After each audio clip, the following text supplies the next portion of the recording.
Oh,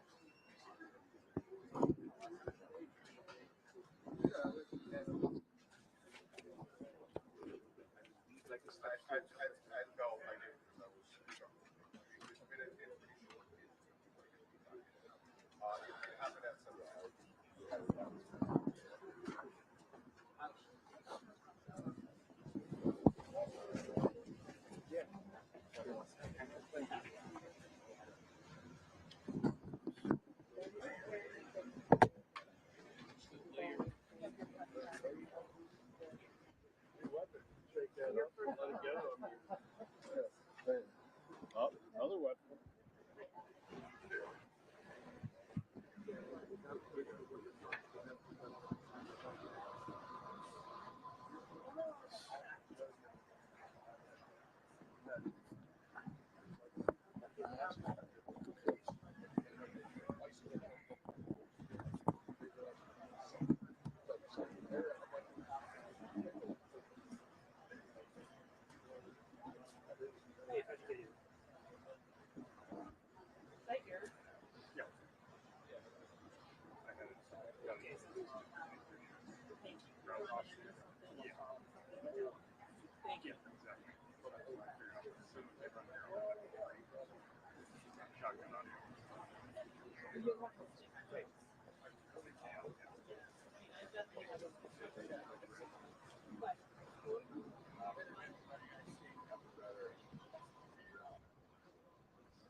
If the accusation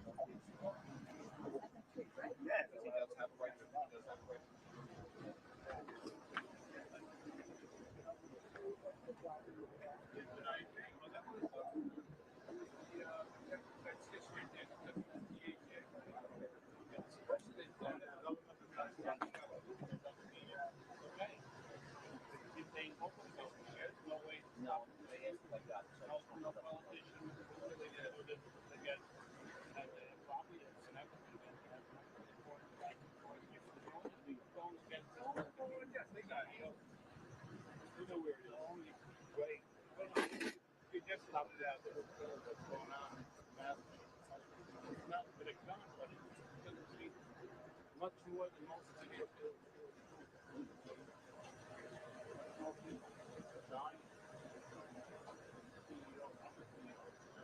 Any government. Thanks, sir.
Where would you set up?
Just so you know, wired, go far away from me.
What are you doing? Not too bad. This time of year from Friday. Where's Kizzy from? New Jersey. What part? Where's that?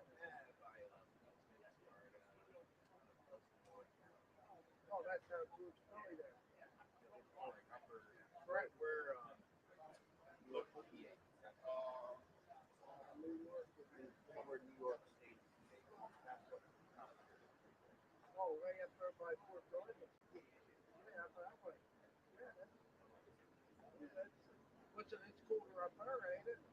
Or is it the same? Is it? Yeah, yeah, yeah. What's busy then? That's oh, that oh you on your freelancing. That's good, huh? Yeah, that's good stuff. That's right. That's right. I swung a hammer on my.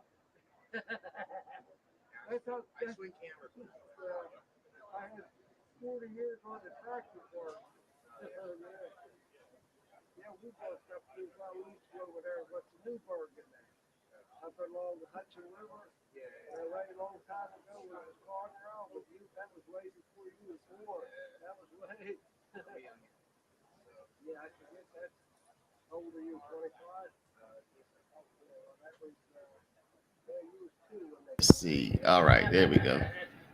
Give me a sound check, people. Give me a sound check. All right, y'all. So this morning, CEO killer Luigi Mangione is going to be in court. And I don't know if they are going to be streaming his hearing live or what. Let me check on Kathy Rassan. but we'll be here. That's all. It's We'll interesting. be here following it in the meantime. Now, That's right. Well, what's interesting is yeah. I would like to get this conversation going in the It's chat. great to leave work. I would definitely like to get this conversation going because we have somebody here, UHP Devup. You better do It's it. never easy pronouncing y'all's names, y'all. We have UHP Devup, Yeah. who Yeah. Well, that's great. That's I good. think this is the first time I'm seeing you here. Yeah. So, welcome. And yeah, y'all, some people are treating Luigi like he is a hero. We saw earlier that there's some people outside with signs. Let me back it up. Let's see what these signs say. All right, let's see. Support hero Luigi Mangione, who bravely gunned down systematic murderer Brian Thompson, United Healthcare CEO.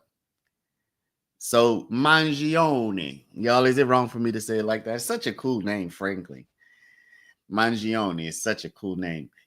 So this sign says support him. He bravely gunned down systematic murderer Brian Thompson.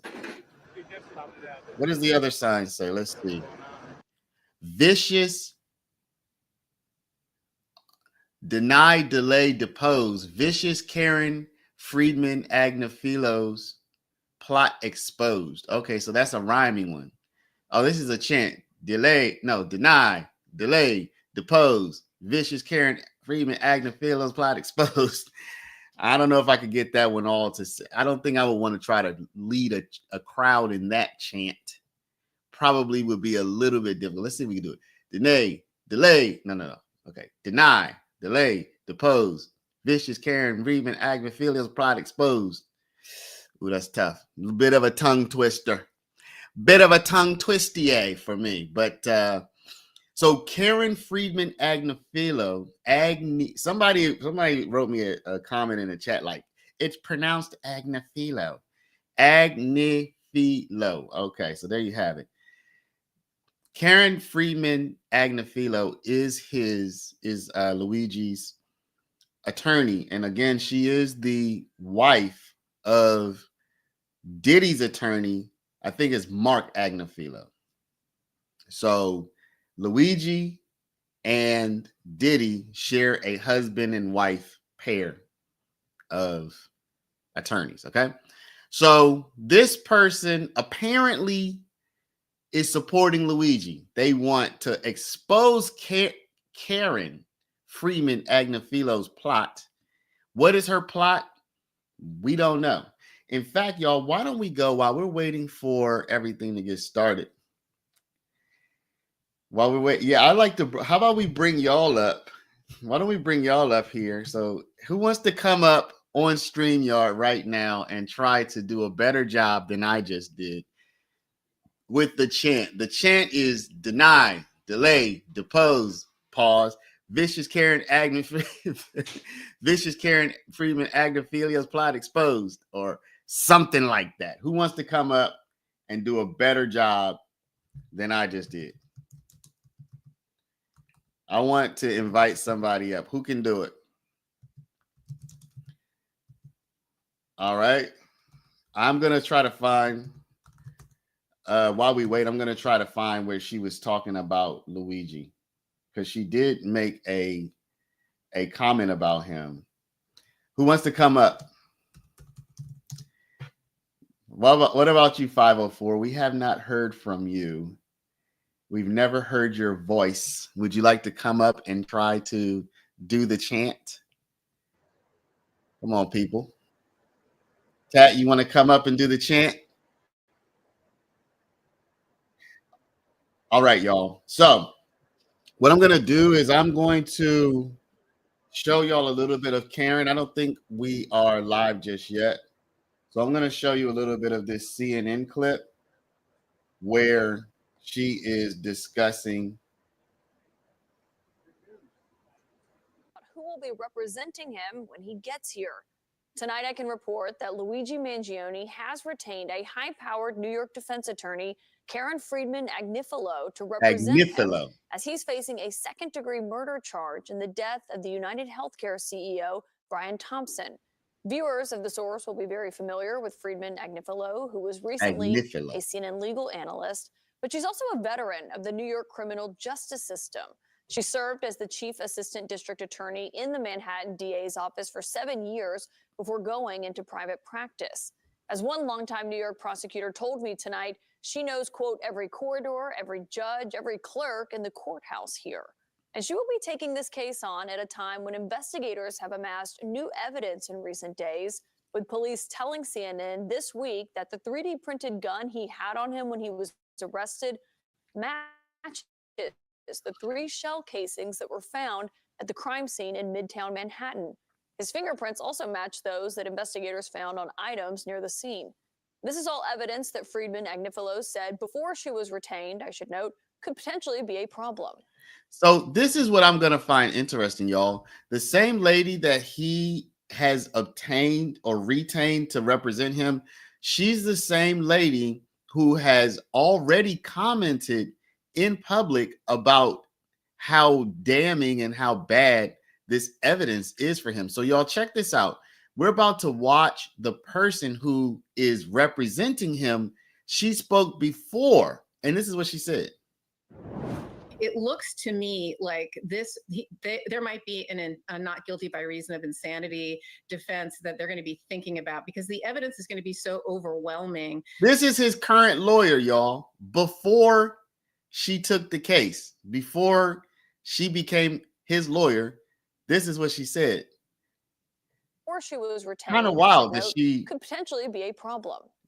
I mean, she said this in public. It looks to me like there might be a not guilty by reason of insanity defense that they're going to be thinking about, because the evidence is going to be so overwhelming that he did what he did. At this hour, Luigi. The evidence is so overwhelming that he did what he did. So how the heck how do you retain the person to represent you who said in public that there's overwhelming evidence against you? Let's listen to what some of these people have to say. Mangione remains behind bars in Pennsylvania, but just today we heard from the Manhattan District Attorney, who said that he could waive extradition, meaning he could be headed here to New York as early as Tuesday. My sources tonight on the breaking news are CNN's chief law enforcement and intelligence analyst, and also the former NYPD Deputy Commissioner, John Miller, retired NYPD captain and author of The Guns of Antwerp, John Monahan, as well as former federal prosecutor and CNN legal analyst, Jennifer Rogers. It's great to have you all here, especially on this breaking news that now he has retained a New York attorney. Previously, he had Thomas Dickey in Pennsylvania, who we heard from this week, but everyone was kind of looking to see who was going to be representing him and taking this case on in New York. Tell us what that means as this comes at a time as we're hearing from Alvin Bragg about potentially waiving extradition. Yeah, well, the extradition piece in Pennsylvania is really a non-event. Most defendants waive it because all it is proving that the guy that New York wants is the guy that Pennsylvania has. It's just an identity thing. There's really no question here when you see all the things that he was arrested with that tie him to the scene of the crime, et cetera. They have the right guy. So really what you want is a lawyer who can take you through the real case, right? The pretrial and, of course, the trial. And Karen is the sort of person with all of her many years of experience as a trial lawyer and in this actual courthouse and in this actual office, that's the sort of person you want. Yeah. So I have a question for everybody watching. How many of y'all actually think that Luigi probably did this crime? You believe he's the guy, right? And how many of you think that Luigi was maybe set up or misidentified, or he didn't do it in some other way? Because I've seen people online go from it's not him, right? I've seen people go online from no, that's the wrong guy. And I myself, I questioned it, right? I'm like, when you see this, you just see his eyes and you're like, well, the eyebrows don't seem to match, blah, blah, blah. But people have really moved from the wrong guy to a lot of people seem the main narrative now seems to be, he should get off because it was a justified killing in some fashion. You know what I'm saying? Some people seem to think that this was justified. So for now, how many of y'all think Luigi might not be the guy who did it? and she does have a wealth of experience in it, as we were talking about what that looks like. I mean, she was about to be intimately familiar with this again, John, because we've been talking based on your reporting of just the evidence that they are amassing and what kind of case they're already building behind the scenes. I mean, they have a gun on him in Pennsylvania, allegedly, that matches to the ballistics at the scene.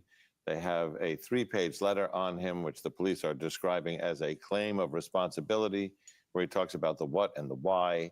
They have fingerprints that are on his fingers that allegedly match fingerprints that are on a phone discarded at the scene, a water bottle, and a power bar wrapping. So when you get to the elements of a good prosecution, forensic evidence, motive, means, opportunity, as Karen framed in her interview before she was representing him, it's all there. Now, it doesn't mean it can't be challenged. That's what a trial's about. Yeah, well, and obviously being intimately familiar with that, how will that serve her potentially as in terms, or serve him, I should note, as the client here, as he's going to be, if this delay that they're having with him getting from Pennsylvania to New York is about to be over. All right, so he's currently in, this must be New York, y'all, because it says he's in court for his preliminary hearing. Oh, no, this is Pennsylvania. It says it right up at the top. So he's actually in PA right now, so he hasn't even gone to New York yet. So I wonder what the charges against him are in Pennsylvania. I know he had a gun. It was a 3D printed gun. So I wonder what the actual charges are against him in Pennsylvania, and if they are really intending to keep Luigi in PA and try to prosecute him there. That's interesting. Yeah, somehow I knew he was in Pennsylvania because my mind kept asking, I guess we're probably not going to be able to see inside the court, or else I imagine Law and Crime would be stationed inside the courtroom right now. So, all right. So let's see what y'all were saying here. All right. Avery says he murdered a guilty man, but it was still murder. Explain that. What was the CEO of United Healthcare guilty of? What was the guilt that the CEO of United Healthcare had? Jason Hodges, definitely they found his DNA and fingerprints from Starbucks purchase. So Jason's saying, yeah, he's the guy. He's the guy that did it. LTO, you can't just kill people, in my humble opinion. What did the CEO of United Healthcare do to deserve death? What was his crime? That's my question. I really don't know. All of the reporting says that Luigi never had or did not have United Healthcare health insurance. And as of now, I have not heard any theory about what the United Healthcare CEO did that, even from a crowd perspective, even from a popular kind of mob perspective, I haven't heard that he did anything that you'd say, oh yeah, somebody needed to take him out. So can somebody enlighten me as to what the CEO, Brian Thompson, is it? What did he do? So for example, y'all, when we have somebody who violates a child, the mob says, yeah, you know what I'm saying?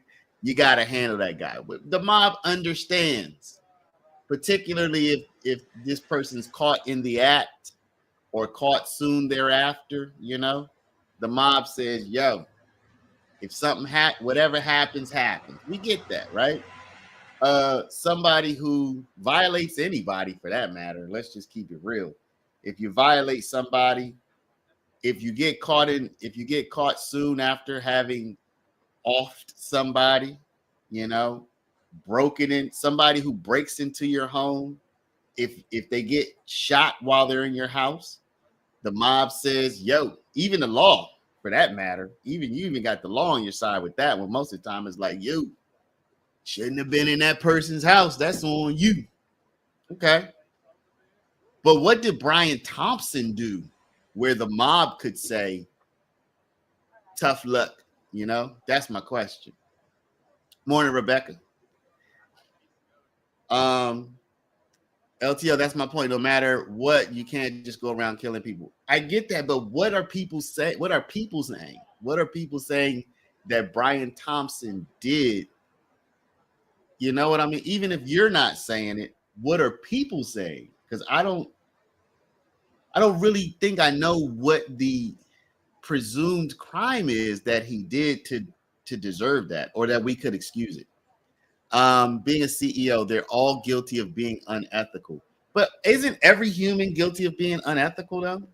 I mean, you don't become unethical when you're a CEO, do you? Are we all guilty of being unethical? I don't think there's anybody alive who is not unethical sometimes. So we need more than just this guy's unethical, you know? Because think about it. If we don't want any CEOs, then that means we would have to not have any corporation. Right or wrong? I mean, that's not necessarily a logical conclusion, but it is a reasonable conclusion that if we didn't want any CEOs, maybe we just shouldn't have any healthcare companies at all. Maybe we just shouldn't have any. Like maybe there should be no care organizations. Therefore, we wouldn't have any leaders of those organizations and we wouldn't have anybody to get upset with, right? I mean, because I would think if you're going to have a healthcare organization, you're going to have somebody who's going to lead it or a group, right? So I don't know. I don't agree that CEOs are somehow more unethical than everybody else. Think of how many people get denied for their age, pre-existing conditions. How do you think he got up the ladder? Think about all the deaths he caused from a distance. So the reporting is that Luigi did not have United Healthcare. So, and Luigi's not dead. And there's no reporting that Luigi, now he may have lost somebody, but there's no reporting that Luigi lost somebody. So as of now, we don't have any reporting that Luigi had that healthcare himself, so he couldn't have been denied if the reporting's correct. There is no reporting that he lost anybody due to denied healthcare, and there's no reporting more specifically that he lost anybody or suffered any personal or familial or within his friend group any kind of loss or debilitation due to United Healthcare. You feel me? So even though I would disagree with the premise that you're responsible for death when you deny somebody's health coverage, I mean, I wouldn't necessarily disagree outright. I would say we need to discuss that further. It's in some cases you might be responsible for somebody's death. So yes, in some cases yes, in some cases no. So I do think there's some merit to the idea that in some cases yes, denying health coverage will result in somebody's death. So there's certainly merit to that, but I don't like it as a blanket statement. But yes, as a statement, there's definitely truth to it. But we don't see that Luigi was in that situation. So how does Luigi get off? You know what I'm saying? Where don't you have to have a personal connection to this? And I'm not saying that he didn't. I'm just saying there's no reporting. As of now, there's no reporting that he did. So what's the personal connection?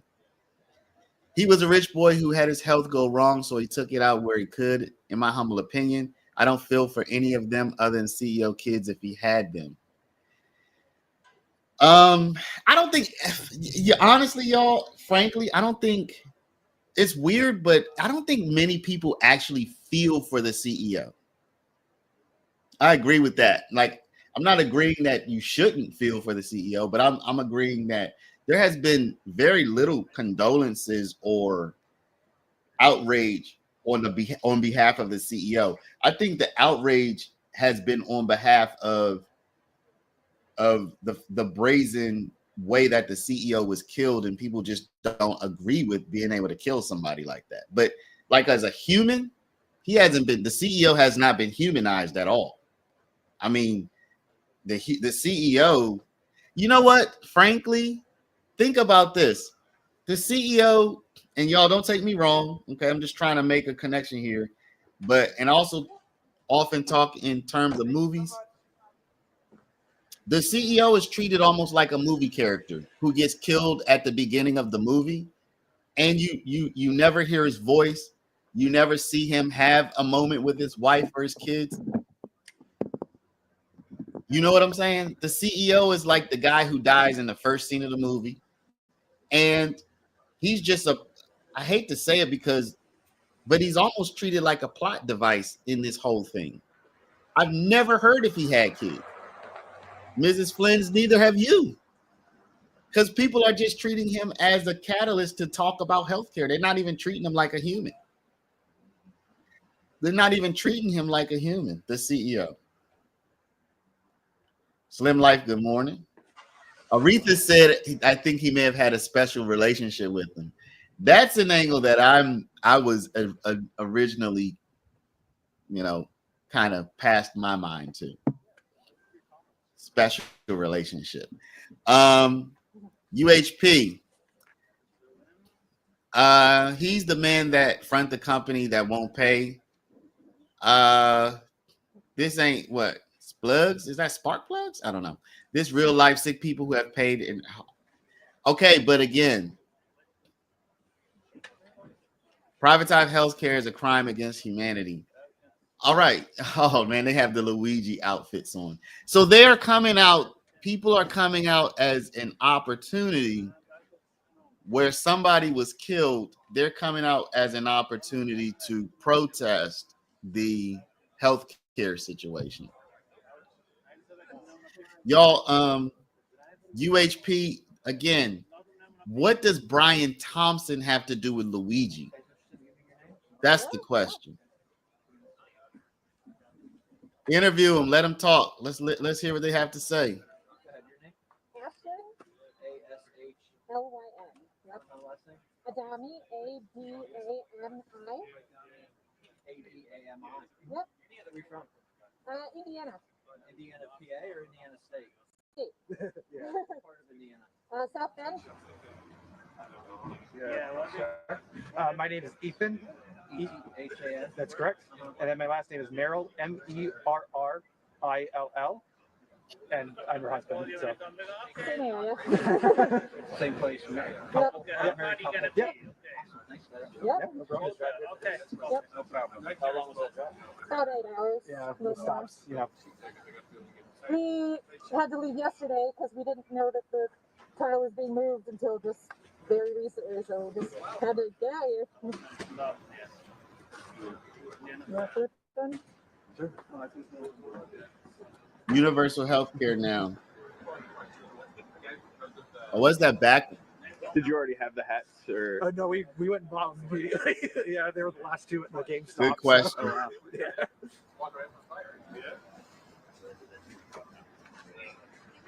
We made the posters in one night, you know.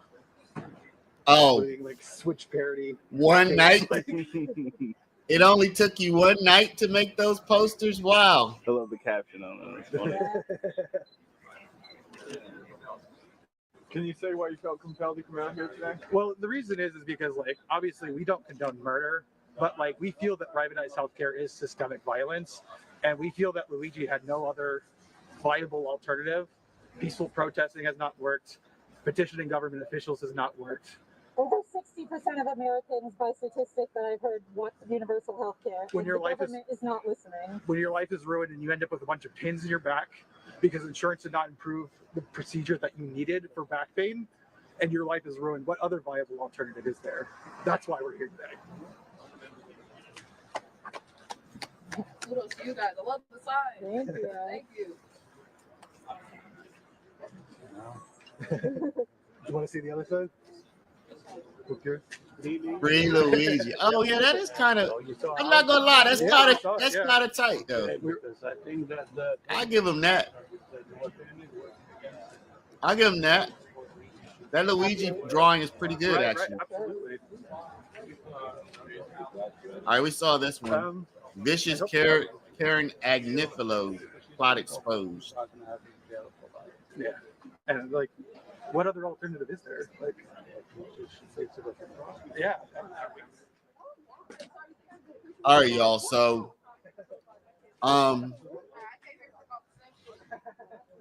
so Avery says, from what I heard, the denial rate for insurance policy skyrocketed. Why did he kill that guy when he didn't have United Healthcare coverage? Is my question. That's my question, y'all. Y'all, let's just keep it real. Let's keep it real. There is no good solution for healthcare right now. Now, there might be a better solution. Okay. There might be a better solution than what we have today. But there's no good solution for us in the United States. Why is that? Y'all know, y'all want to hear something? I had this conversation with a friend, with a very, very close friend the other day.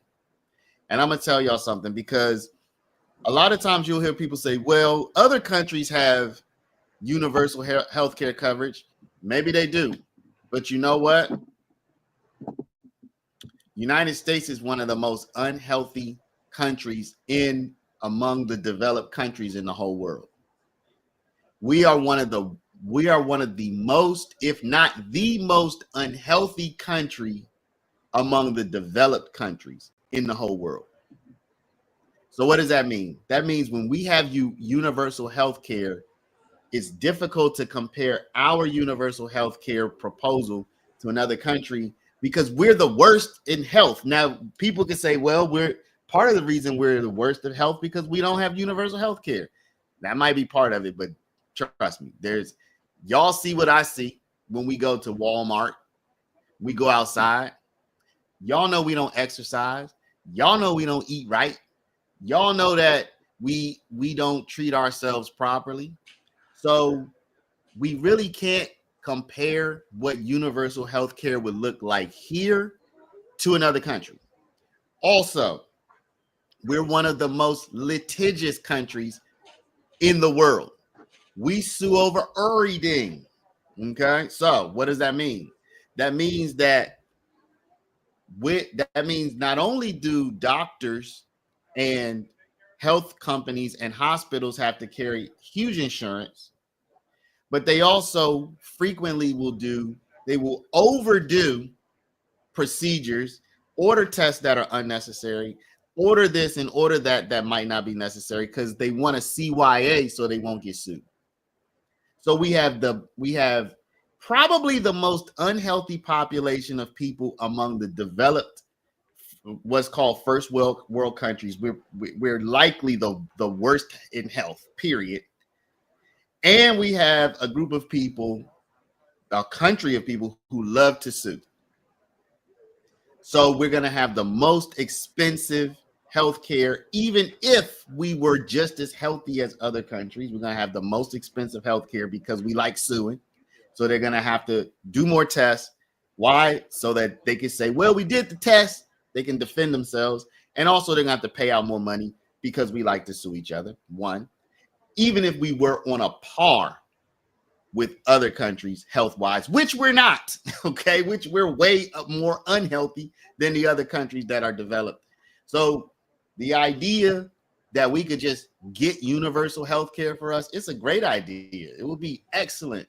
I think we would all love that. But it wouldn't work here, probably, okay?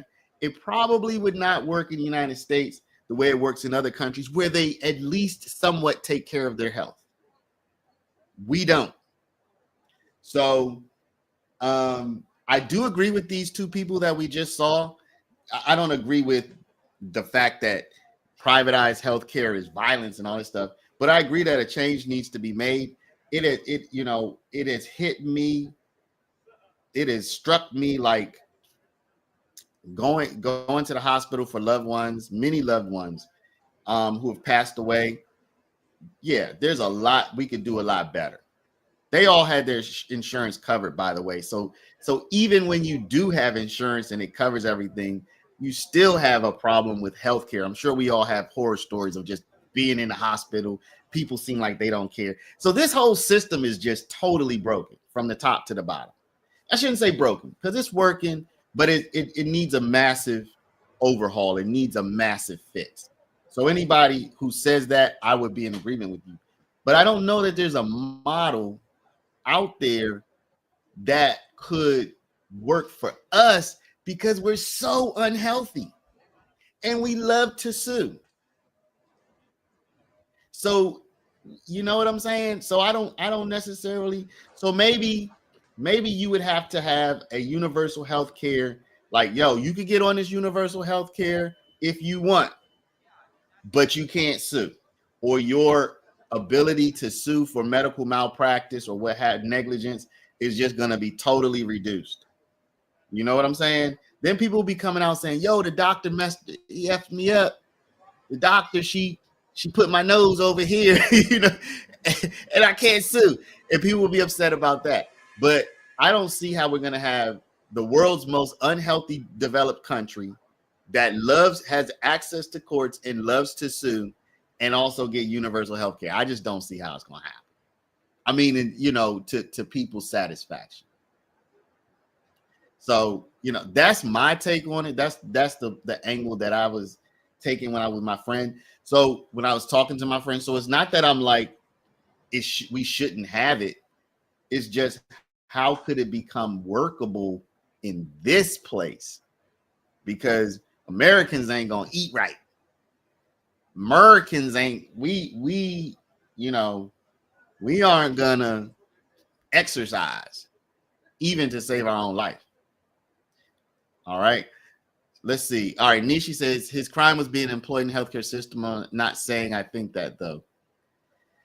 Yeah, I think people are upset with him being the head of the healthcare system. I just really struggle to feel for a rich man who seemingly the only thing that's gone wrong in your life is a back injury. So, okay, so you have a hard time feeling for Luigi. Interesting. Andre says top executive at a $562 billion company that affects how many millions get healthcare. Thompson kept a relatively low profile at an investor meeting last year. So what are you saying there, Andre? What's your position? Yeah, back surgery situation. People say that might have marked a change. Morning, wise gal. How you doing? He was rich. He could have gone and had healthcare anywhere from anyone. Yeah, so that's another thing.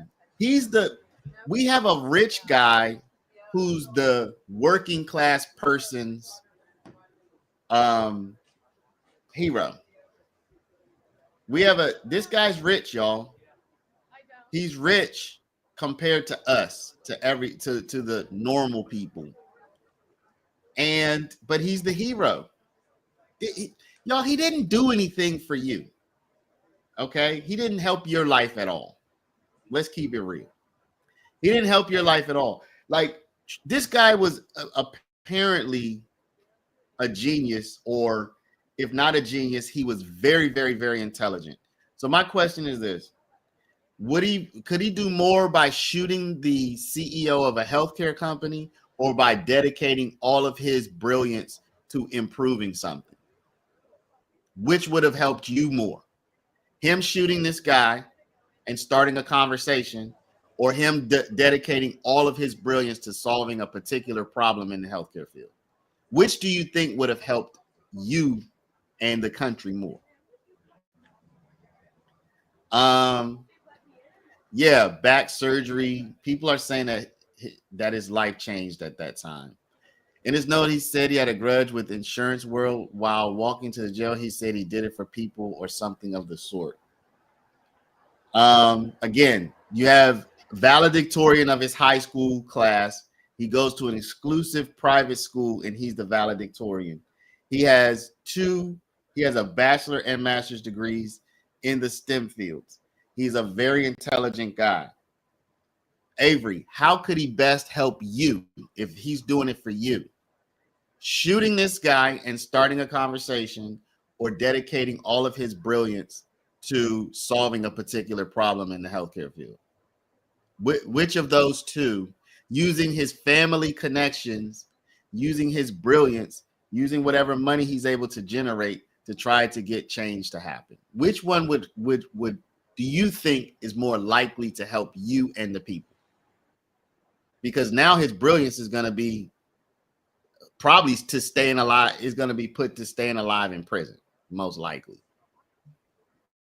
So, I mean, which one of those options, and there are others, but which one of those options would have helped you better?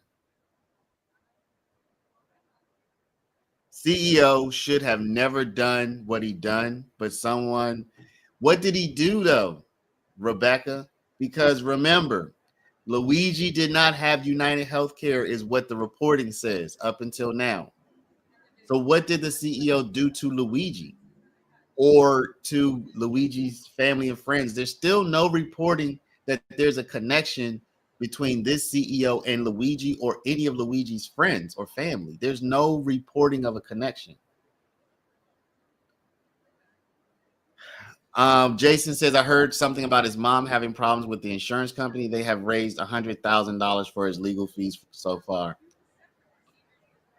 Well, perhaps, Jason, but I haven't heard that, but let's just take that for what it is. Luigi's family are multimillionaires to the tune of, I would say, conservatively, his family's worth tens of millions of dollars. So, conservatively. So, a family that's worth tens of millions of dollars, the mom has some, I haven't not heard this reporting, but let's just take it for what it is. Mom has a $250,000 dispute with her healthcare company. She's connected. She is from a connected family who, by the way, one of the Luigi's cousins, which would either be the child of his mom or dad, is a Maryland state representative. So they have money and they have at least some kind of political connections. So would the solution to his mom's problem be, yo, call cousin Mario? Mom's having a problem. I need you to do what you do. Or would it be, yo, I'm going to 3D print a gun and go shoot the guy? You know what I'm saying? Still doesn't add up. It still doesn't add up to me.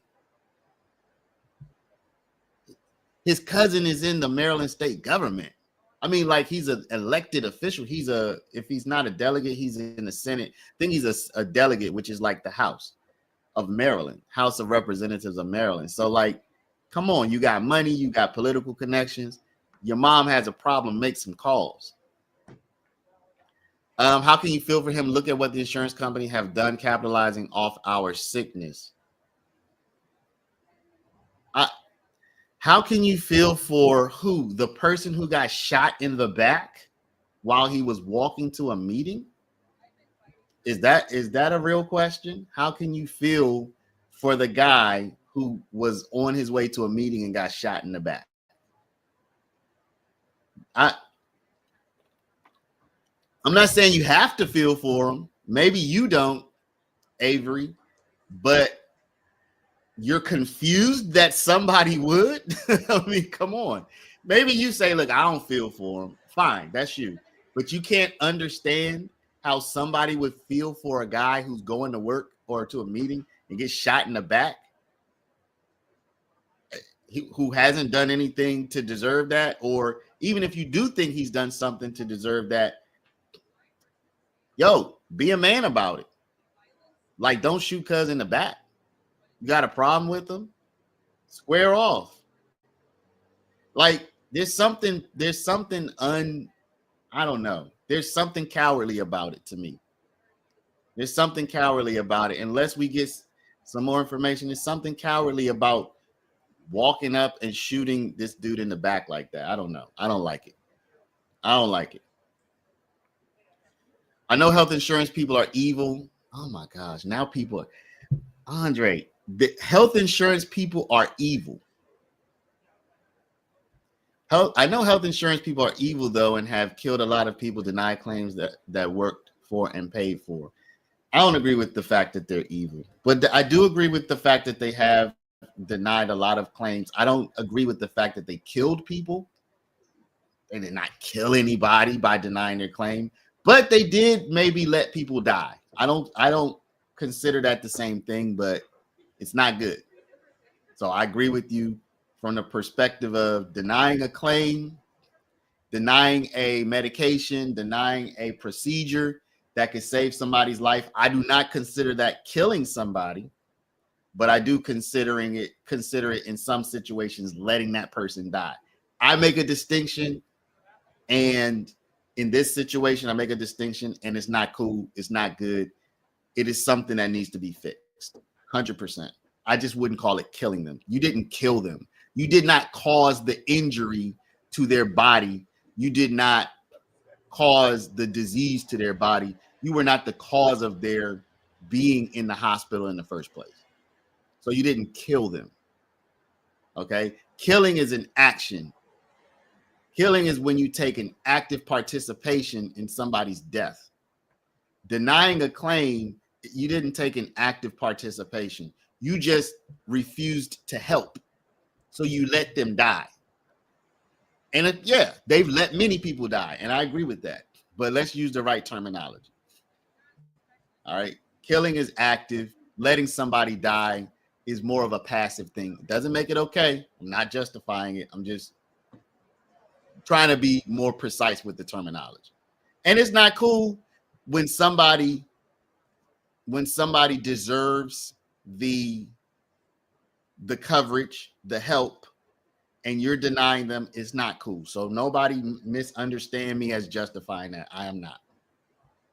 Still don't know why this guy had to be shot in the back on his way to a meeting, though. I still don't get that part. Nishi says, I think a lot of people have a personal connection with this in some kind of way. I guess that's why many people could relate. Yeah, that's gotta be what it comes down to, y'all. A lot of people have a personal connection. They've been denied. Their parents or their family members have had problems with health care coverage. Y'all listen up. I'll give y'all a personal example. My wife is pregnant right now.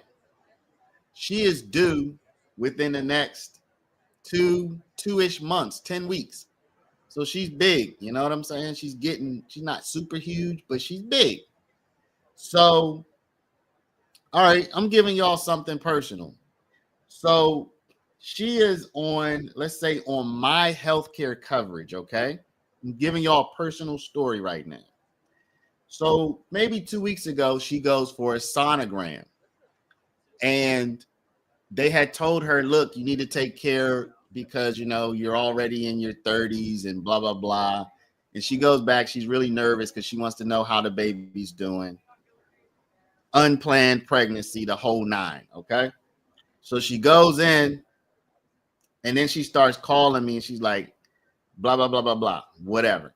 They decided that they would not see her. Why? Because the health coverage was canceled. Okay, so she's in the doctor's office trying to get health coverage, not health coverage, a sonogram, and it's canceled. Now I go onto the website and I'm like, there I am. There's my one daughter. There's my other daughter. My wife is just gone. She's not even on the screen. I'm like, yo, what's up with that? I'm there. I mean, if the whole thing was canceled, I get it. I mean, I wouldn't get it, but I at least would say, okay, this is a huge problem. But I get we're all canceled. But why is just my wife? She's the only one who's not on here.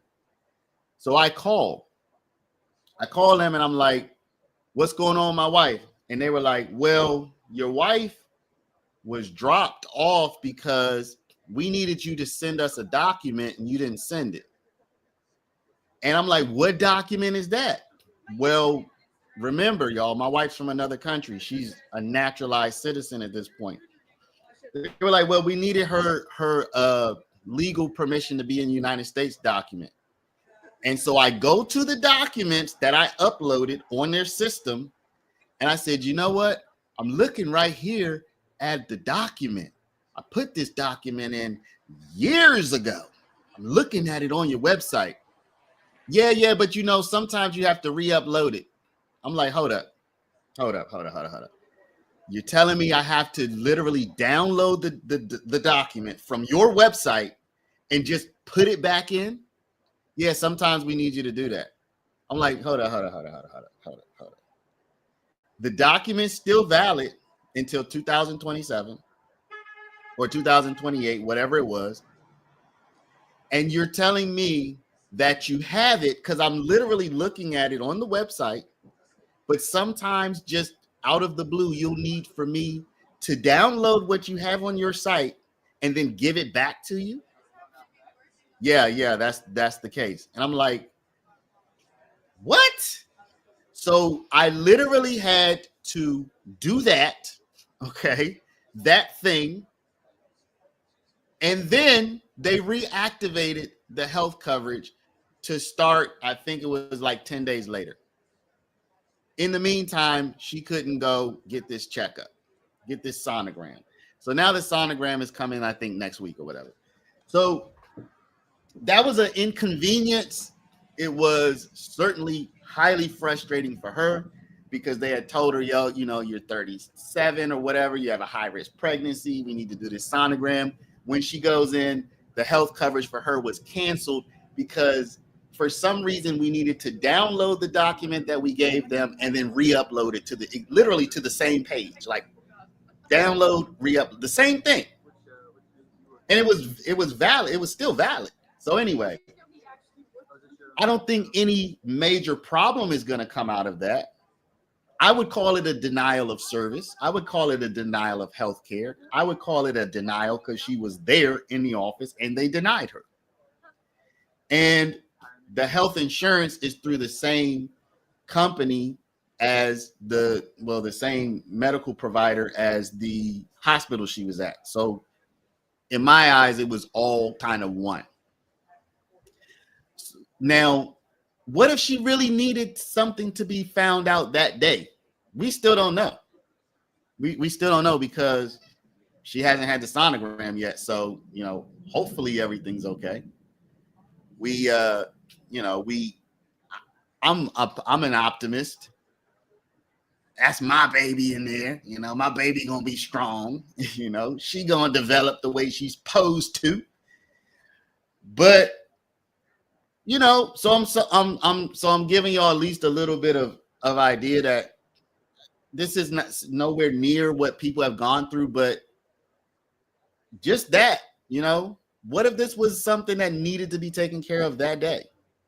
What if this was urgent and it just canceled your health coverage out of the blue for something like you didn't download from our website and then re-upload to the same page a document that we already have had for maybe 5 years now? Y'all feel me? So my point is, it's not like I'm saying I don't know what the heck is going on. It's not like I'm saying that I've never experienced anything. You feel me? And this is minor. This is not, nobody died. I don't believe anybody has had, you know, gonna suffer, but it could have been major. It could have been something big. So I get it. The system there's a big problem with it. And this is just a small personal experience that we had in my own house. Just literally, she was just reactivated 2 days ago. She was just reactivated. What's today? Thursday, Tuesday, 17th, whatever day that was. So it's definitely not like I'm saying, you know, everything is peachy keen. Everything is definitely not peachy keen in this situation. But if something had happened to my wife or my daughter with, let's say, let's call it Maryland Healthcare, I don't think I'm going to go shoot the CEO of Virginia Healthcare, even if I'm going to shoot somebody. I don't know that I'm going to have a problem that results in serious complications, death, whatever, with Maryland Healthcare, and then say, yo, I'm about to go print this 3D gun and go shoot the CEO of California Healthcare. Because that guy didn't have anything to do with my problem, frankly. So I still don't get the connection there. UPA says, I'm having a hard time with why this is happening. Yeah, I am having a hard time with why it happened to the CEO of United Healthcare. Again, if you tell me that there was a connection, I would have a much easier time understanding. Maybe there is a connection. But the difficulty is in that I don't see the connection. Y'all, I'm double checking. I don't know. I imagine they're not going inside the courthouse. So I'm gonna look on X to see if there's any kind of additional information about this. Mr. Bombastic. Insurance companies having to make life or death decisions, we will need to rethink how they communicate with customers, and empathy and potential alternative solutions will play a greater role. Y'all, can we agree? Can we agree that insurance companies cannot be expected to approve all procedures that might save somebody's life? Can we agree with that? Or are y'all gonna fight me on that one? Are y'all gonna fight me on this statement? Insurance companies should approve all covered procedures. However, there will be procedures that they have to deny that could have potentially saved somebody's life. I mean, is that a true statement or no? Or should we say that insurance companies should cover all procedures? That's the question. You know what I mean? Oh, I guess y'all are just to the point where I was talking about. Okay, I'm way behind on the chat. It's insane that insurance can dictate the healthcare we receive. They aren't doctors, but they can deny things. We need to feel better. It's wild to me. I haven't heard anybody say what a better system would be. I think that the current system could be done better, but I don't know if there's a better overall system. So in other words, I think that the current system could be improved. I just gave a personal example of something that seems to me kind of ridiculous, right? I gave y'all the example of my wife, and it might sound like I am, sometimes people tell the story where it's like they leave out stuff. I'm not leaving anything out. I called them. They were unsure about her status in the United States, and literally they had her green card on their website with the expiration date being sometime in the future, 2027 or 28. I don't remember. It was one of those 2 years. So at least 2 or 3 years in the future. That's just a fact. And I said, what's the problem? Because they know we're married. She was covered before. It's not like I was trying to get new coverage. She had been covered for years. And the lady's like, well, we're unsure about her I forget the exact terminology, but her permission to be in the States. And I'm like, let me go to the documents where I showed you her permission years ago. Let me see if it's still there.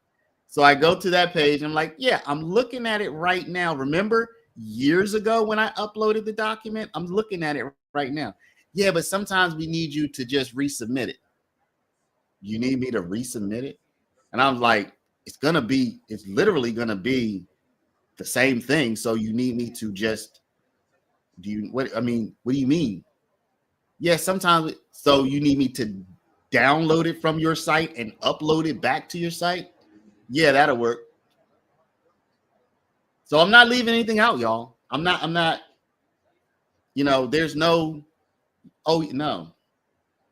there's none of that. So I'm like, how is that? You know what I'm saying? If the card had expired, fine, then I get it. Oh yeah, but see, you uploaded this card and it was good through June 2024. We're in December, so we need a new card. Okay, I get that. I effed up if that were the case. But this card's good till, let's say, minimum 2027. Yeah, 2027 is actually the year, December 2027. Yep, because she got her first card December 2014. Then she got her new card. So I'm like, this card is still good for another few years. Anyway, so this is not one of them cases where you would dig into it and say, oh, he didn't tell us it. No, there's nothing else to say. That's what happened. So what I did was I actually sent over, in fact, what I did was I sent over her passport this time because she has a passport now and they just reactivated it. But if I had sent over her residency card again, it would have been the same thing because she qualifies with the residency card. So, who knows?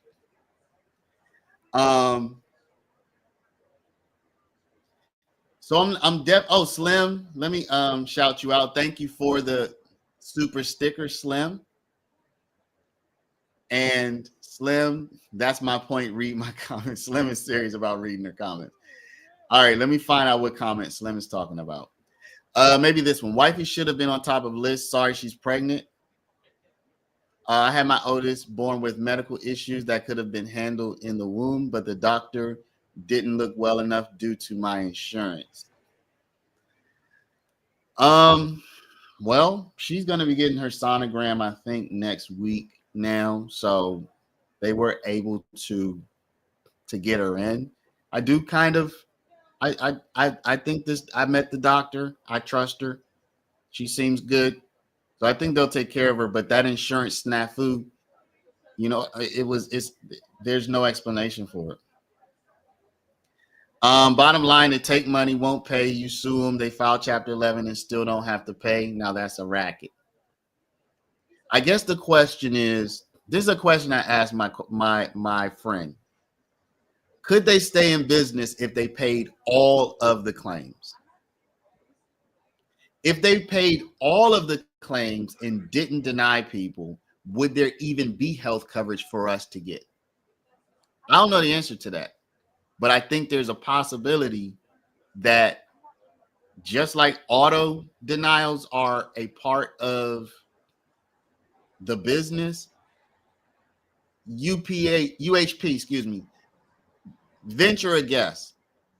If healthcare companies paid all of the claims, would we still have healthcare companies? Or would it just be like, yo, we can't make any money, so that Chapter 11 you talking about?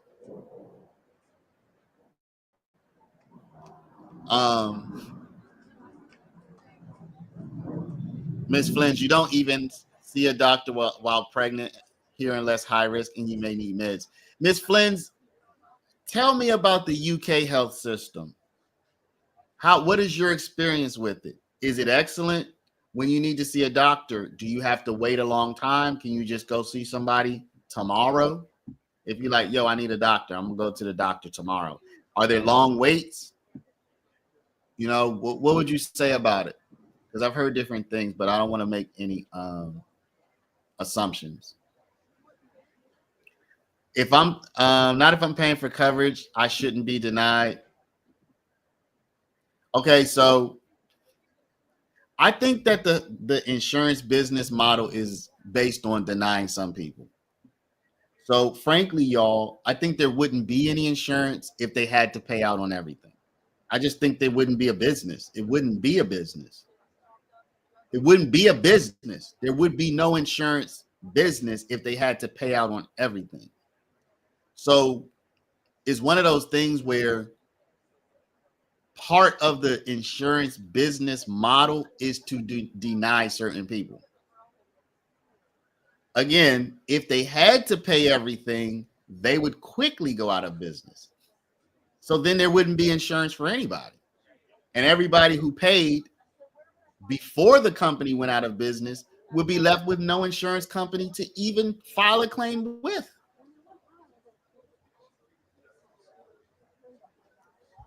Wise Gal says anything medically necessary should be covered. So basically what y'all are recommending and what y'all are supporting is government health insurance where it's socialized, where the entire country pays. Because there's no company that can afford to pay everything that's medically necessary. There's just no company that, I mean, it's impossible. Or they would have to raise the premiums to, you know, $1 million a month. We have to think about the business aspect of this. If we want the business to exist, you have to acknowledge that certain things will be denied, even medically necessary things, or they will be postponed and delayed at the minimum. So again, we could say, well, let's get rid of the business. Let's just make it a government thing where everybody pays and everybody gets all the health care they want. That might be a solution. I agree, but this should be laid out in plain, understandable writing before even signing. I do agree with y'all in the idea that you paid into something, you have some condition that seems to be covered, and it should be. I mean, frankly, of course. And I do think that companies have, I mean, there's no doubt in my mind that companies get over on people. There's no doubt in my mind that companies make mistakes, that even if they weren't trying to get over on you, it costs you life, it costs you mobility or faculties or whatever, because they weren't even trying to get over on you. They just unorganized, or people just don't know how to do their job right. I think there's bad conduct. I think there's disorganization. I think there's just that person didn't know how to do his or her job. I think all that stuff. So I'm not fighting y'all on any of that. Y'all, I'm not really sure if we're going to see Luigi Mangione today. I've been kind of holding out hope, but we're just outside the courthouse. Who would be live blogging it? Let me see, latest. I don't know, y'all. I don't know who's covering it. Let's just keep reading through the chat, y'all. While y'all rocking with me, we'll just continue to talk about healthcare. The high cost of deductibles is ridiculous. I mean, y'all, I just, the thing that I think about when I think about all of this is basically y'all are saying this shouldn't be a business. I think most people at heart think that this should not be a business. That the only other option that I know of is it should be run by the government, and that it should be socialized and everybody should pay for it. Because many comments here are complaining about the money aspect of it, but that's the business aspect. If they lower the deductibles for the same price, if they cover all medically necessary procedures for the same price, they're gonna put their business at jeopardy. Okay, and then they won't be here. So Mrs. Flynn says all procedures should be covered. I can't imagine needing a procedure medication and not getting it. Okay, so y'all are talking about the government taking it over. If you're trying to get a BBL, yes, deny that. Too many right now. Anybody on the stream have a BBL? Grand grinding. Grandma. Anybody on stream have a BBL? We have any BBL recipients on the stream? When over decades, someone pays over $15,000 to an insurance company and then gets denied for $15,000 surgery, that's dead wrong.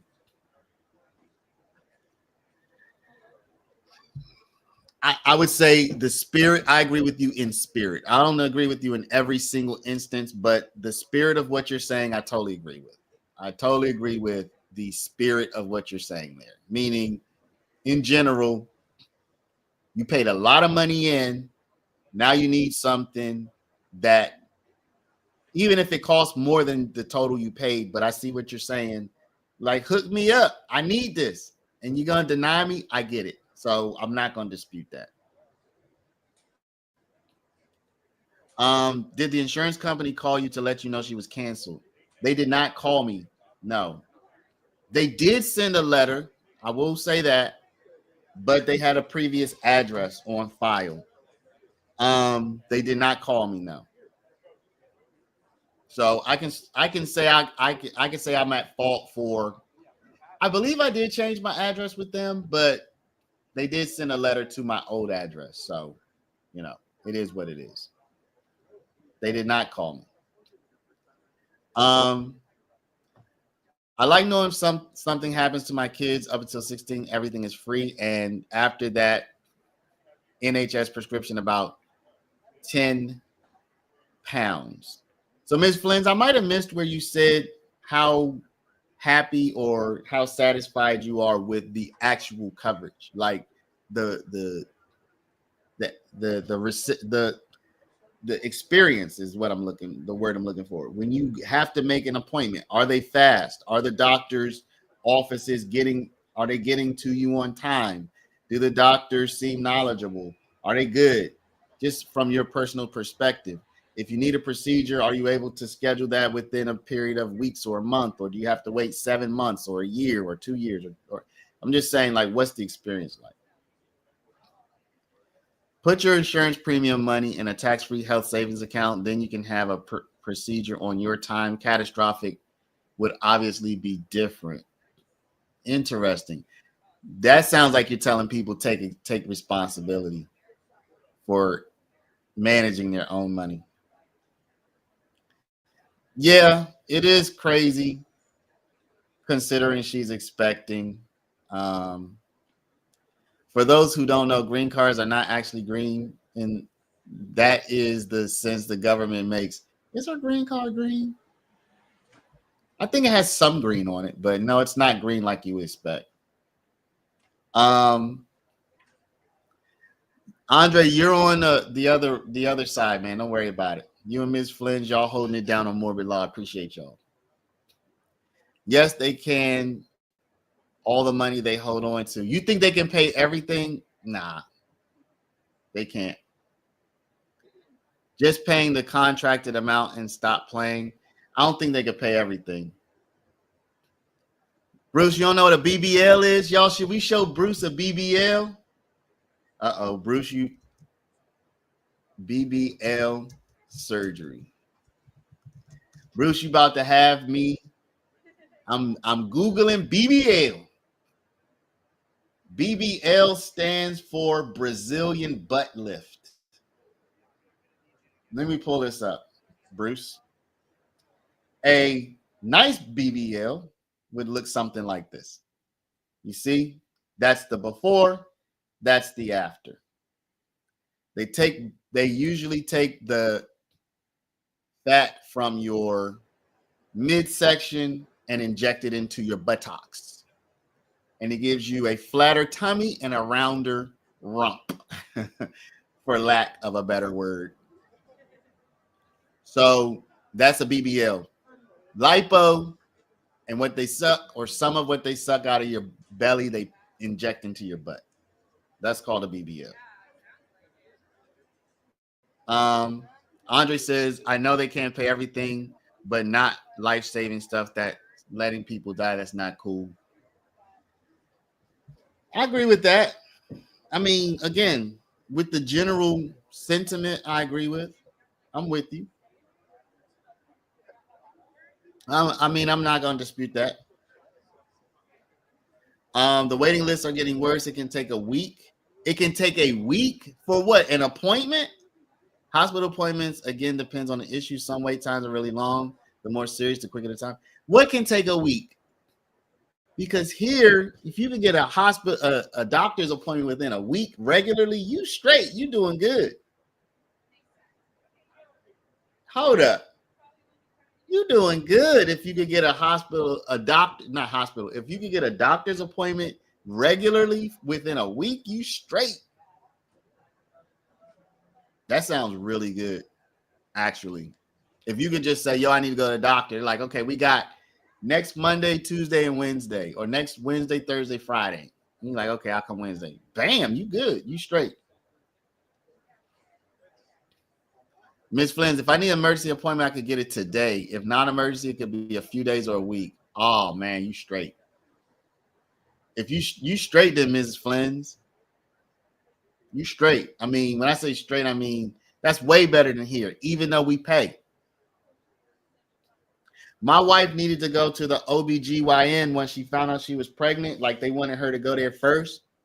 And this was back, I think we got in town in August, and they were like, yo, we can see you in November or something like that. We had to call around. Y'all, I'm not defending insurance companies at all. I'm just saying I don't know what's better. Now, Mrs. Flins is saying that they have a better system. But I also would imagine that people in the UK are generally fitter and more are probably fitter and more and healthier than the United States people, is what I would imagine. All right, yeah, inner city press. Let's see. Let's watch this. Now we have to begin with Luigi Mangione. This morning there is a proceeding in Altoona. There's been some discussion of if he waives extradition being brought to New York very quickly. Very quickly. We're on that, but there's also now reports of a federal indictment. Major papers in New York, quoting unnamed sources, saying that the feds, now currently without Damian Williams, I don't know actually who's calling the shots or who the sources are, but saying that the feds want to indict Luigi to put the federal death penalty on the... What? Sorry. Whoa! Did y'all hear that? Breaking news, y'all. This came out in the last 17 minutes. Discussion of if he waives extradition being brought to New York very quickly. Very quickly. We're on that, but there's also now reports of a federal indictment. Major papers in New York, quoting unnamed sources, saying that the feds, now currently without Damian Williams, I don't know actually who's calling the shots or who the sources are, but saying that the feds want to indict Luigi to put the federal death penalty on the table. Now, that's interesting. I covered the federal death penalty case here in the Southern District of Mr. Saipoff, who ran over 7 largely tourists on the West Side Highway, not only tourists, killing them. They sought the death penalty but didn't get it, and Saipoff is imprisoned for life in the Supermax in Colorado. And is that where Luigi's headed? I don't know. Today he's in Altoona. We'll be covering that. We'll also be covering at 1 p.m. This is a lot of state action here, as opposed to federal. Press conference on the indictment of Ingrid Lewis Martin. All right, y'all. Y'all just heard that, right? According to Inner City Press, and thank you for somebody for shouting that out. According to Inner City Press, the federal government may get involved so that they can indict him on what charges, y'all? I don't know. Terrorism, maybe? Might be terrorism. So that they could try to get the death penalty? I don't get that, y'all. I don't get it. I don't get that one. That one's a little strange to me. I don't get that one, people. I'm not saying I don't. No, I don't get that. I don't get that. I don't get the maneuver there. I understand it, but I don't get it. I understand it, but I don't get it. I don't get the purpose. Why would the federal government want to try to get the death penalty for Luigi? Like, he didn't kill a federal worker, he didn't kill a police officer, he didn't kill a military member, he didn't shoot the president, he didn't commit what most of us would consider an act of terrorism. I know some people are going to say, yeah,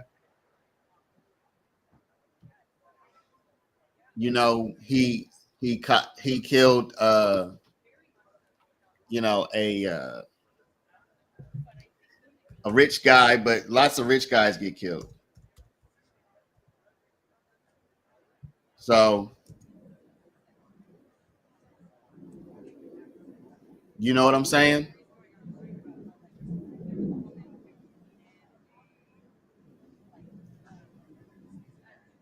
Why would the federal government want Luigi to die? I mean, why would they want to kill him? My four girl says pay $1,400 monthly for family medical health care or medical insurance. Looking for another job with cheaper insurance I can afford. Too scared not to have insurance. Yeah, y'all. I mean, listen, you need it. It is very, very, very, very important. And you know, what can we say? Bro, you're crazy if you think you're gonna argue for the insurance company. Their profit margins are enormous. All right, let's Google that. What are healthcare insurance company profit margins? Now,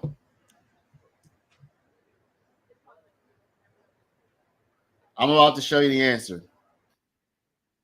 According to Google, the profit margin for health insurance companies typically ranges from 2% to 6%.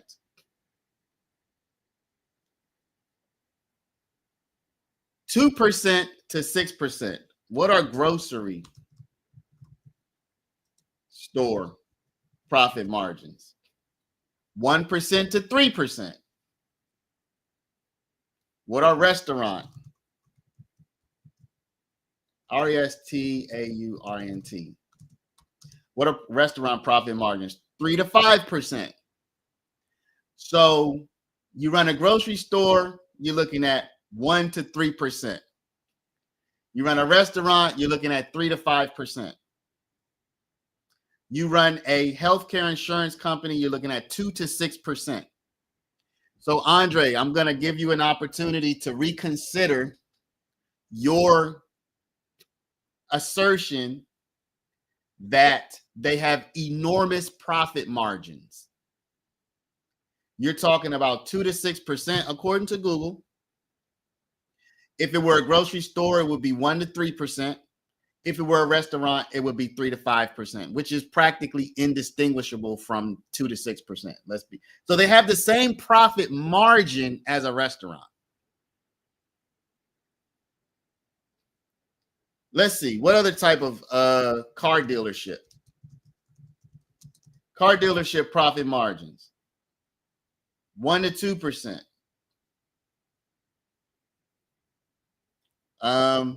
What else can we look up for comparison's sake? Let's say auto insurance.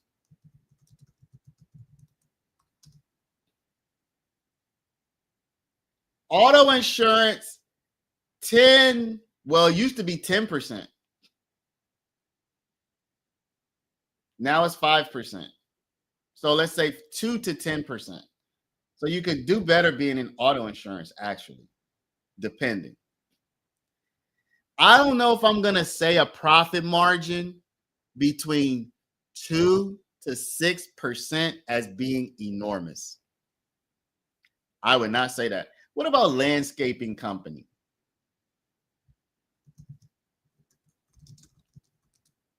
What is a landscape? What are landscaping company profit margins? 5 to 20%. For residential jobs, it's 15 to 20%, while commercial jobs is 10 to 15%. So you're looking at a solid 10 to, you're looking at kind of a 10 to 15% as a landscaper. As a restaurant owner, you're looking at 3 to 5%. As a grocery store, you're looking at 1 to 3%. As an insurance company for healthcare, you're looking at 2 to 6%. And as an auto insurance company, you're looking at 4 to 10%.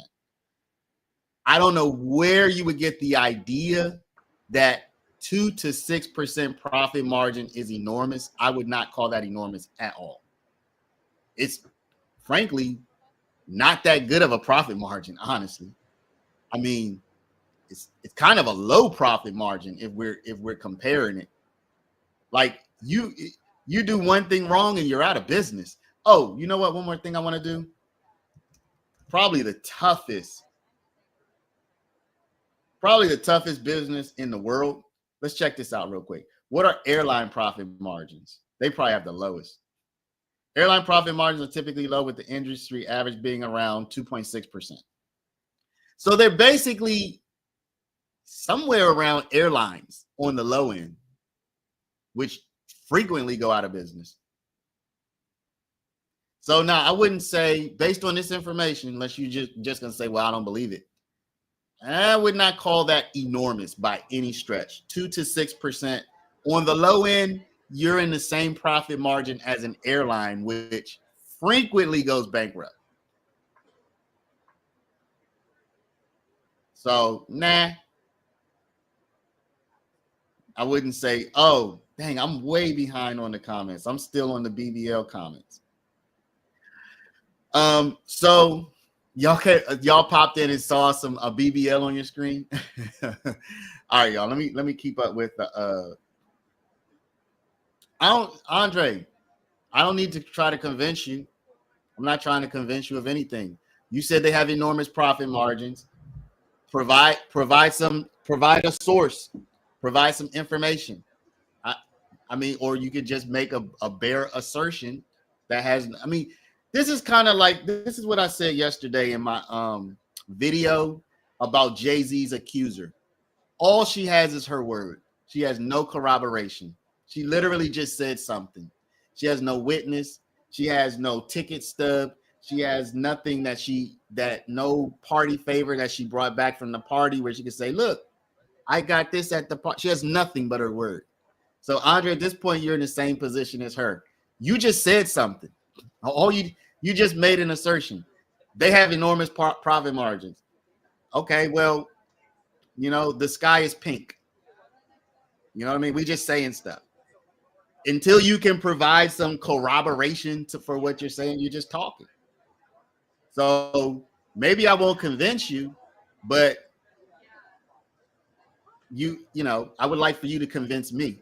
I'd like for you to convince me. I want you to convince me. At least I provided some corroboration that their profit margins are in line with major companies' profit margins. They're not enormous compared to airlines. They're not enormous compared. They are kind of big if we compare them to grocery stores, because grocery stores have very, very, very small profit margins. But they're not enormous compared to restaurants. They're not enormous compared to car dealerships or car insurance companies. They just aren't enormous. So I don't want to convince you. I want you to convince me. I would like for you to convince me.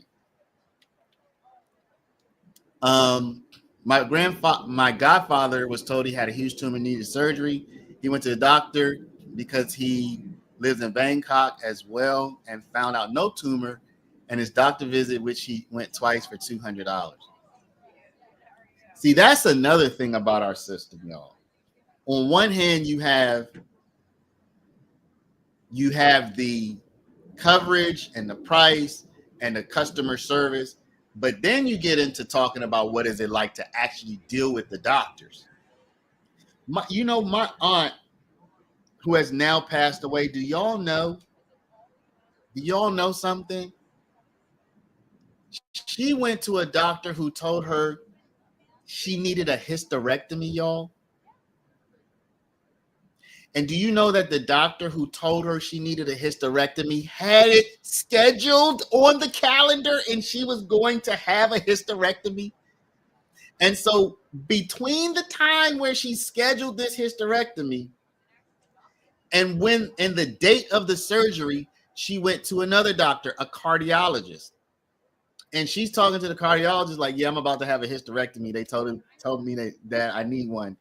And her cardiologist was like, you are not getting a hysterectomy. There's no way you need a hysterectomy. Now, cardiologists, that is not their domain down there, right? They're a heart doctor. But her cardiologist sent her to get a double check, and it turns out she didn't need one. But she was already scheduled for it. So it wasn't just like a consultation like, yeah, we think you might need this. She had it on the calendar to do it. And so she goes to another doctor who says nah, and gives her a second opinion, and she didn't need it. So I started looking into how often second opinions differ from the first opinion, and you know what? It's pretty freaking often. It's pretty freaking often that the second opinion is different from the first opinion. Think about that, y'all. Think about being about to have a hysterectomy, ladies, and then finding out you don't even need it. Can you imagine? So stuff is crazy.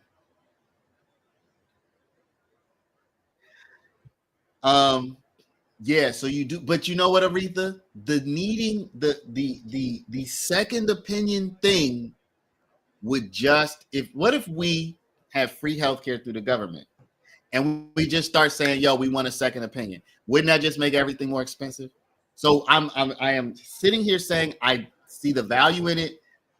My aunt told me her personal story. She was scheduled for hysterectomy. She needed that second opinion that saved her from having a hysterectomy, y'all. So I see the value in a second opinion.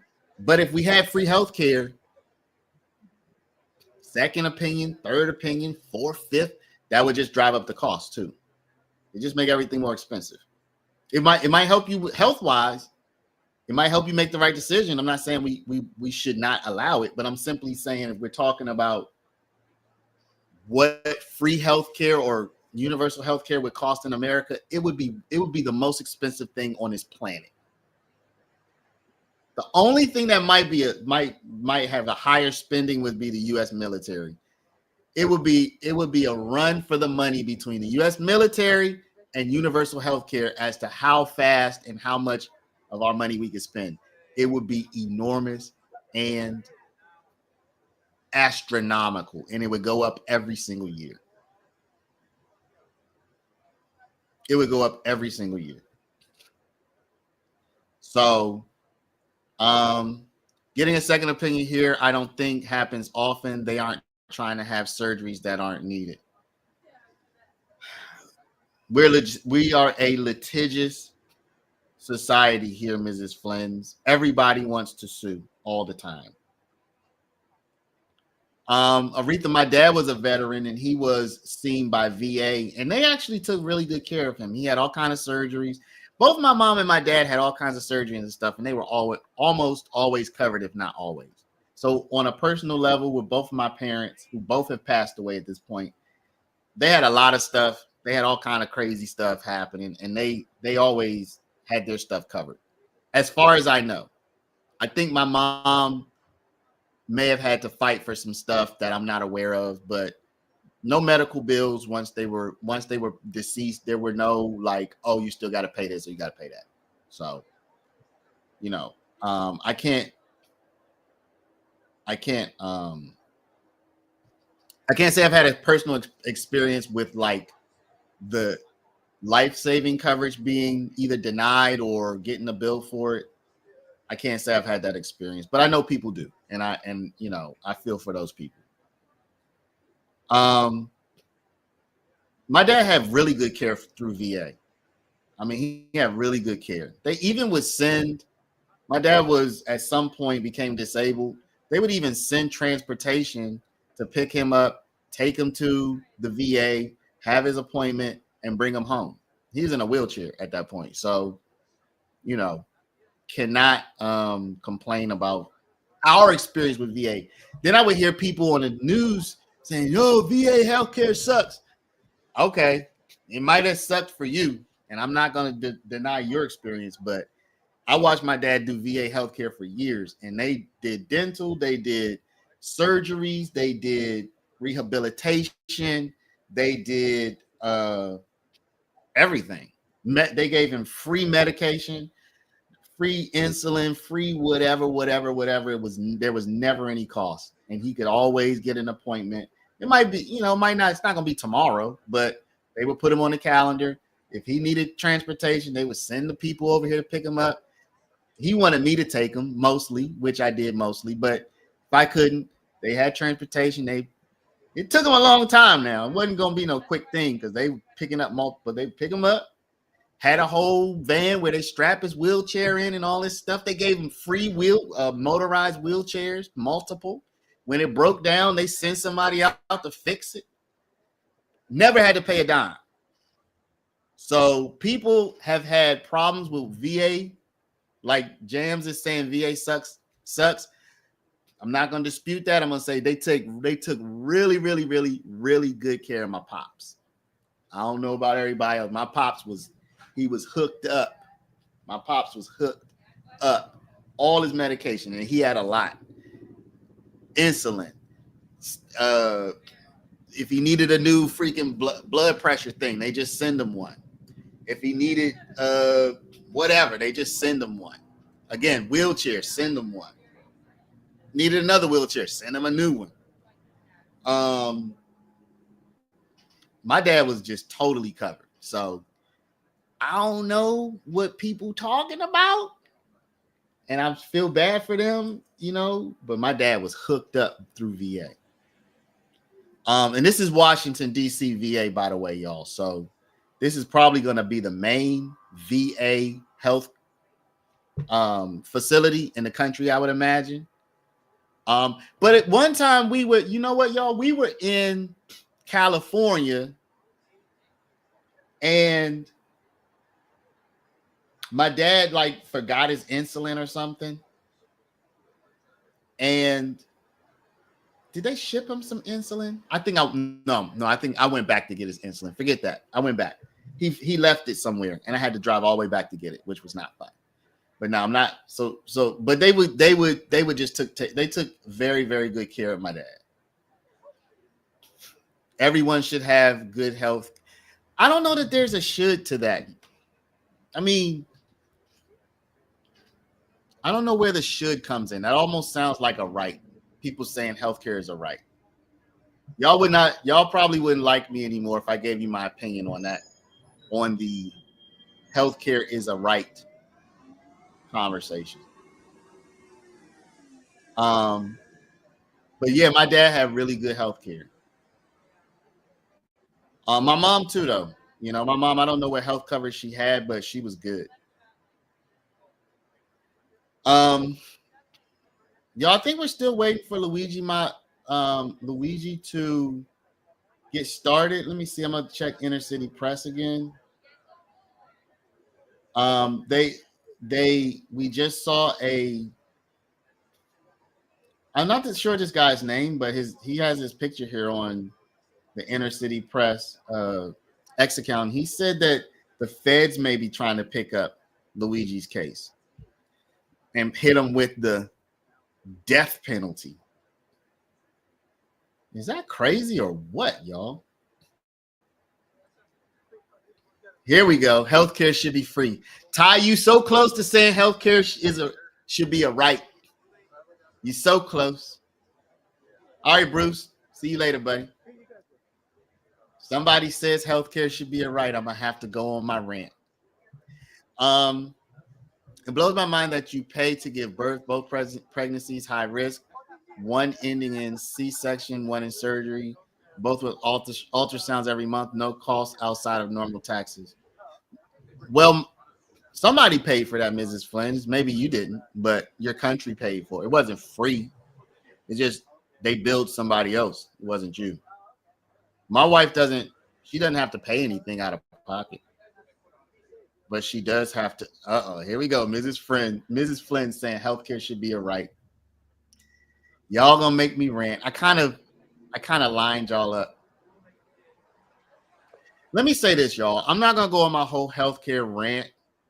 Live now from Fox. Okay, let me take a look. Is that on YouTube? Let's see. It has to be on YouTube. Is it Fox News? Are they inside of the courthouse? It says upcoming. All right, y'all, I'm gonna just go on a brief rant. I'm not gonna go on a rant. I'm gonna just give you my rationalization. First of all, let's do a little chat GPT. Let's do a little chat GPT. What rights do Americans have? All right, let's do this real quick. Y'all rock with me on this question real quick. What rights do Americans have?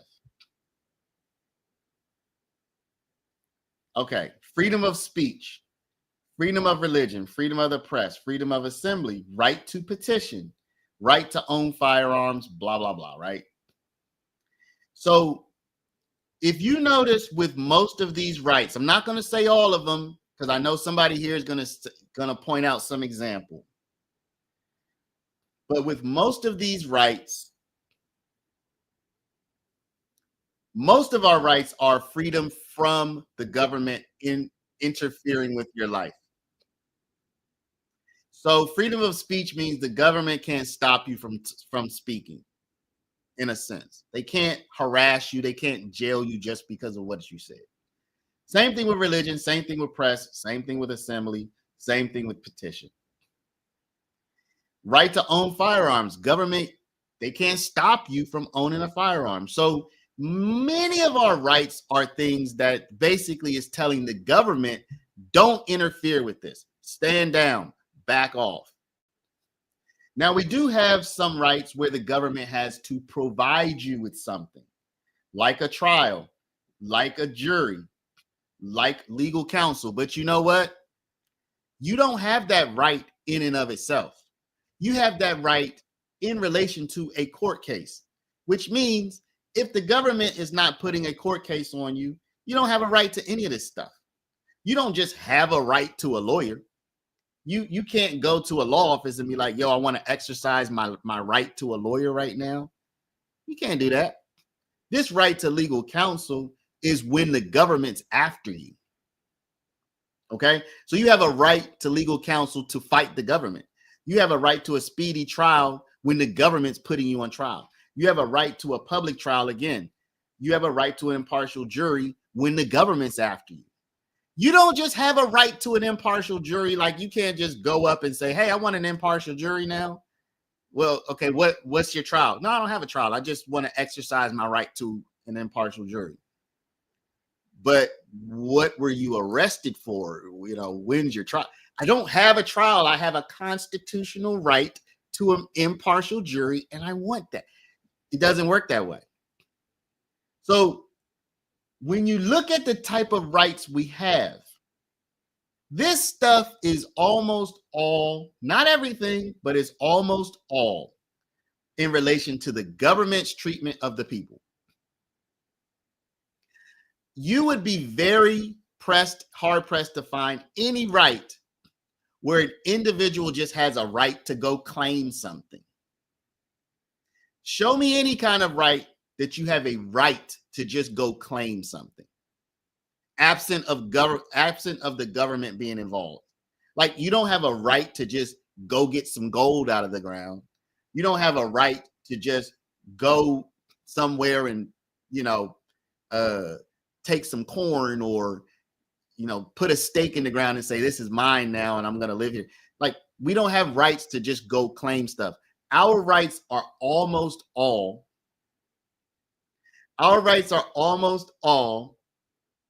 in relation to what the government is trying to do to us. Okay? There are some small exceptions. So my question to you is, what's the basis for a right for health care? That the government's not trying to kill you. I can see you saying you have a right to health care when the government is trying to kill you. I get with that. If a police shoots you, you have a right to an ambulance quickly. Fine. If a cop hits you with a baton, you have a right to be treated at a health facility. Excellent. If you get accidentally run over by an ambulance, you have a right to the government has to give you quick medical care.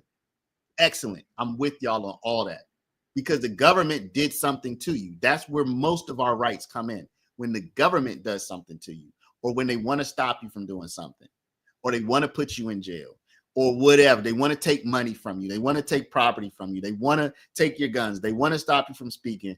They want to stop you from practicing your religion. They want to put soldiers in your house. They want to search your house. They want to search your person. That is where the vast majority of your rights are. So if you say you should have a right to health care when the government does something to you, I'm with you. But just some general right, what's the basis for that? We don't have any history that you just go get free stuff as a right in this country, absent government interference. So if you're saying, well, we don't have a history, let's create a history starting now. Then I would say, how does that even work? How does that even work? You're out hiking. You are in the middle of the woods. You fall down. You hurt yourself. You call for help. Nobody hears you. Okay, you have a right to health care at that moment. You have a right to somebody helping you. How would that even be effectuated? How would that even, are we going to force people to become doctors? We're going to, okay, well, we have to guarantee everybody's right to health care. We don't have enough doctors, so now we're going to force some people to become doctors. We offered more pay, blah, blah, blah, it didn't work. Now we're going to force some people to become doctors because we have to uphold this right to everybody having free health. I mean, it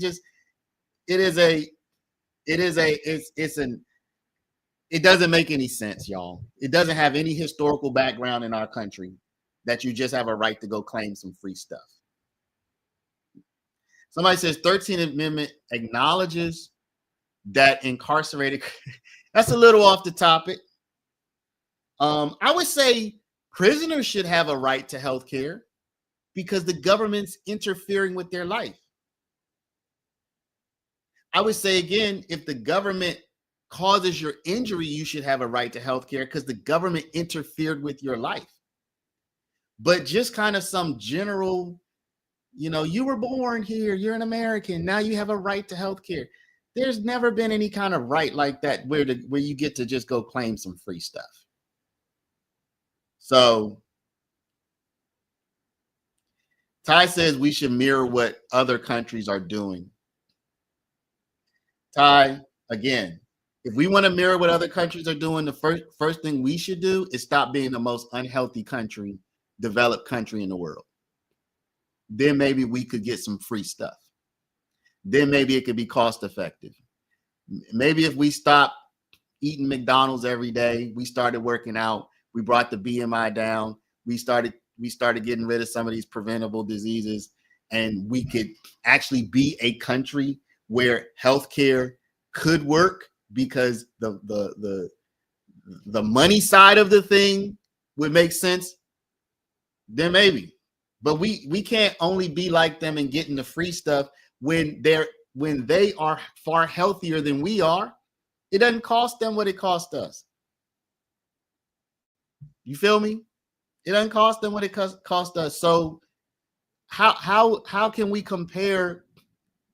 How can we compare ourselves to countries that are healthier than we are?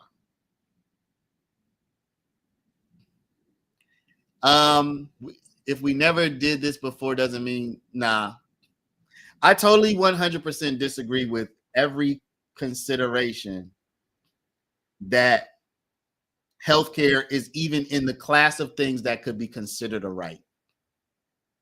Healthcare, there's a class of things that could reasonably be considered rights, and most of those things are the government should leave you alone with respect to this. They should not interfere with your life with respect to this. Most of your rights are things the government can't do to you. Most of them. The rest of your rights are, if the government does do something to you, here's the rights. These are the things the government must provide to you. There are no rights that I'm aware of where it's just you could go out and get some free stuff. Because if it's healthcare, why should we stop there? Why shouldn't everybody have a right to own a home? Why shouldn't everybody have a right to own a car? Why shouldn't everybody who lives in a cold area have a right to heat? Why shouldn't everybody who lives in a hot area have a right to air conditioning? Why would we stop at healthcare? If we're gonna just say you have a right to claim some free stuff, why don't we just say everybody should have a right to all the stuff that they need to feel happy in life? I mean, let's just make everybody happy.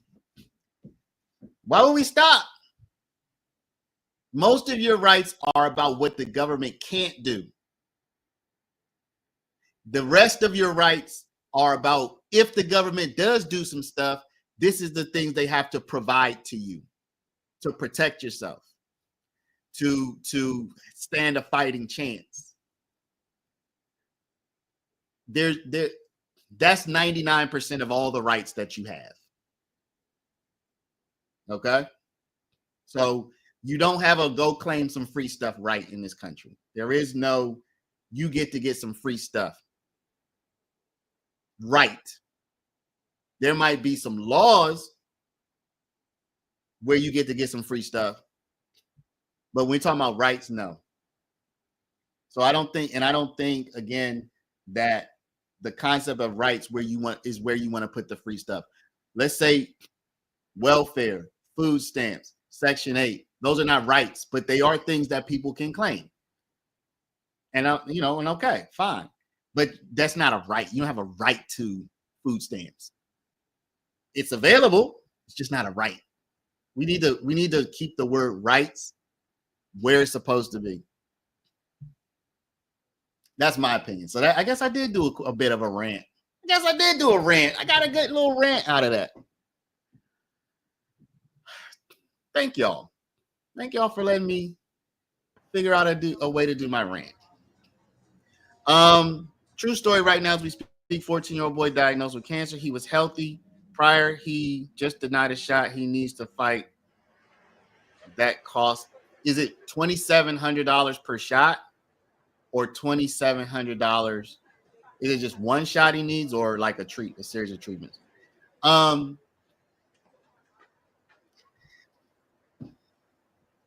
don't know. I don't like that. I mean, obviously I don't like that. So do I even need to say that sounds terrible? I think the fact that I'm saying it, obviously I don't like that at all. Yo, you know what? If you told me that we are going to provide children with free health care and we were just going to make every sacrifice we have to make to take care of the kids, you could probably convince me of that one. Maybe you don't even have to convince me because I'm, without having thought it all the way through, I'm really close to saying 0 from pregnancy up till 16, 18, whatever the age may be. I'm real close to let's just take care of the kids. Pregnancy from the moment that we know that the mom's pregnant all the way up to, let's say, I don't know, 16 or 18.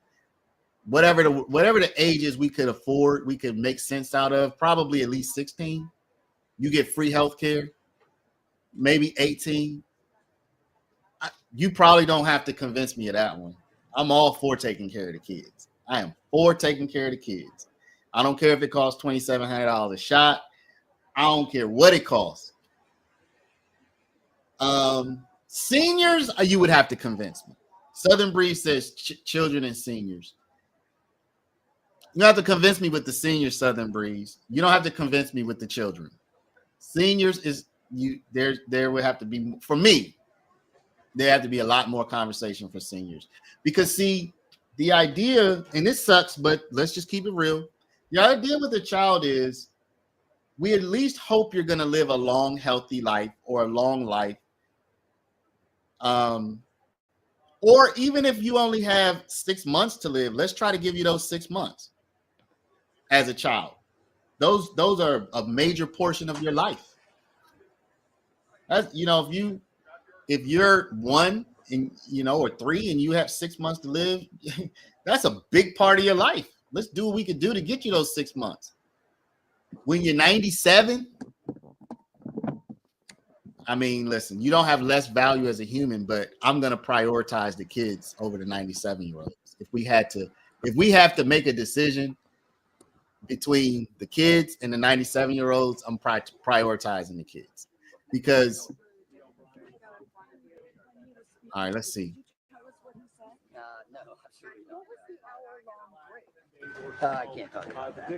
Is he officially in custody right now? If you were in court, you heard the judge say that he was remanded to the custody of the New York City police. How will he be transferred back to New York? I do not know. But can you tell us what his mood is at this moment? Your mood?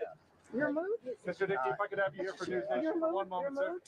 Hey, look, we're going to move forward with a vigorous defense of these charges, and my mood hasn't changed. Like I said, just use common sense. He's got line, but he's good.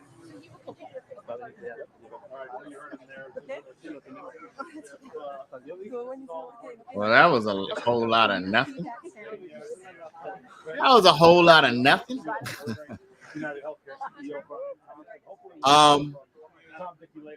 No, I'm not trying to be cold, Southern Breeze. I'm not trying to be cold, but the little boy who needs the $2,700 shots, he's 14. My man could live to be, 140 maybe. The 97-year-old that needs the $2,700 shots, he or she might live to be 98. I'm not trying to be cold. We feel clearly was in his best interest at this time, and that's why we did what we did, and we're ready to move forward. Will you continue to represent him? Yes, as I indicated in court today, I'll continue to represent him on the Pennsylvania charge. You said you've been in touch with his New York attorney. That's correct. What are those conversations like? Is it a good relationship? I won't comment on any of that. I'll just say what I said in the report. I've been in contact with his counsel in New York. I'm satisfied with it. And what happens in February 24th? Is that officially off the books? It's on that we speak right now. It's still on the court date.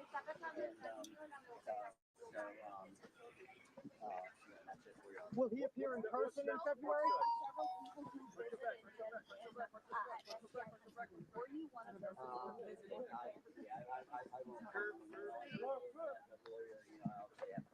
You and Luigi had a long conversation today. What was that like when you had sort of discussed the extradition and what you were thinking of as you this is what attorneys and clients talk about.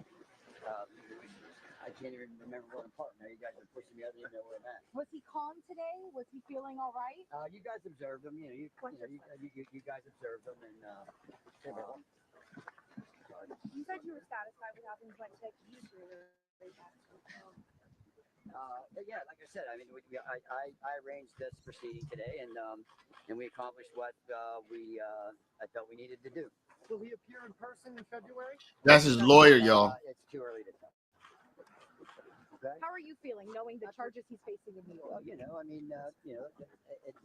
we don't feel about things. We defend, and we react, and do our job. So. Are you still confident in his defense for the Pennsylvania charges? Yeah, absolutely. Like I said, I'm not going to comment too much on what's happening with the attorney-client process and the legal process. Lastly, just for clarification, for the extradition today, was there any agreement on dropping some of those Pennsylvania charges to get that to go forward? Yeah, I won't comment on any stipulations or agreements that were made. What's next for you and him? I'm just curious. What's next for me is trying to find my car.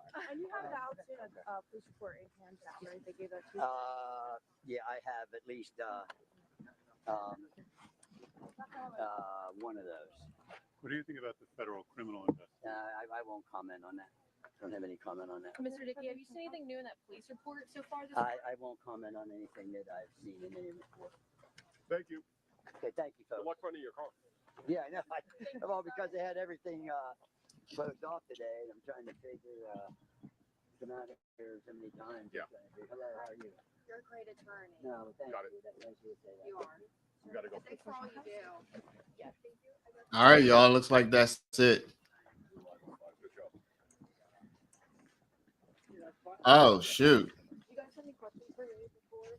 Let me check this out. Let's take this out. Let's take a look at finding. Before we do, let me just reply to you, Southern Breeze, real quick. Work all of your life and you get nothing. Southern Breeze, if you work all of your life, you got to be alive for a whole life. Okay, so you got that. And you got to work. Like, that's the thing. Those are the two things that the kid didn't get.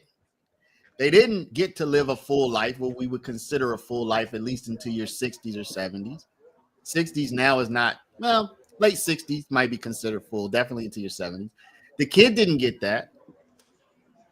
And the kid didn't get to work. They didn't get to love. They didn't get to have kids. They didn't get to have heartbreak. They didn't get to have ups. They didn't get to have downs. They're a little kid. So there is no comparison between a child and, in fact, a child and an elderly person. You can compare some of their capabilities, when elderly people start to lose their capabilities and that sort of thing. But the life of a child and the life of an elderly person are literally exact opposites. Everything that the person who's an elderly person had, the child, besides their childhood, the child hasn't had any of that stuff yet. So when you work all your life and you get nothing, what should be promised to a person who got to work and live an entire life? You won. You hit the jackpot. You got to live a whole life. You got to have a job. You got to determine what was going to happen to you, more or less. I know there are outside factors, but you got to get into this thing, this game. You got to express yourself. You got to make mistakes. You got to learn from those mistakes. You got to implement what you learned. You got everything. You literally won. You got to live to be an old head. You won. The child didn't get that. So the idea that they should be grouped together, kind of like, because there's no grouping a child with a senior, in my opinion. The child has barely started life, and the senior, in general, particularly a senior who got to work for a long time, they are the person who won the game. They made it all the way to the end. They had a whole life to accumulate as much money as they could. Now, again, I know there are illnesses, and I know that there are extenuating circumstances, and people don't get me wrong, but no child has got to live a full life. No child has got to earn money. No child has got to get married or have children or anything. So I really don't see the grouping of them at all. They're totally separate groups. Totally separate. There is no child who can take care of him or herself. We don't even allow it. Even if they could take care of themselves, it's not even legal. So I disagree strongly with the idea of putting children and seniors together in this context, because they're nothing alike. Rev said we shouldn't have. Nope, you don't have to work. Oh, no, that's not Rev. That's Ty. We shouldn't have to work. Ty, you do not have to work. You don't have to work, Ty. Ty, you don't have to work. Yeah, y'all hit the like. I haven't said that all that. For some reason, I forget to say that on live. Thanks, Rev. Yeah, Ty, you don't have to work. Nobody's making you work. And when do we actually get to live? I mean, this is kind of work. I'm working right now, and I feel like I'm living. This is not very good paying work. It's not very good paying. It's not a very good paying job, but you know, it. Nobody is making you do anything. Nobody forces you to have a particular job. You know what I mean? I'm not trying to put no elderly to sleep. Why do y'all know what really gets my goat? Why is everybody so quick to treat us all like we're some kind of passive victims in life? I just don't get it. You're gonna tell me you had 70 years to arrange things for yourself? You had 70 years, like you were born at 0, and you had 70 years, 60, 55, 50 of those years knowing, let's say 50 of those, you literally had half a century knowing there's probably a possibility I'm going to be an old person one day. I'm probably going to be an old person one day. So you got 50 years to line stuff up for you. 50! I haven't even been on earth for 50 years. So society and God and life was kind enough to give you 50 years, and somehow is cruel when you didn't take those 50 years. Is cruel of society for not putting the pieces together for you. I don't buy that. I do not buy that at all.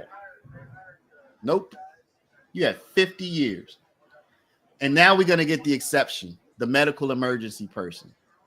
Okay, that's the exception. Now, I do get it. I do know that there are tens of millions of people out there who have medical emergencies and who suffer financially. So when I say that's the exception, what I mean is the vast majority of us are not going to go bankrupt due to a medical emergency.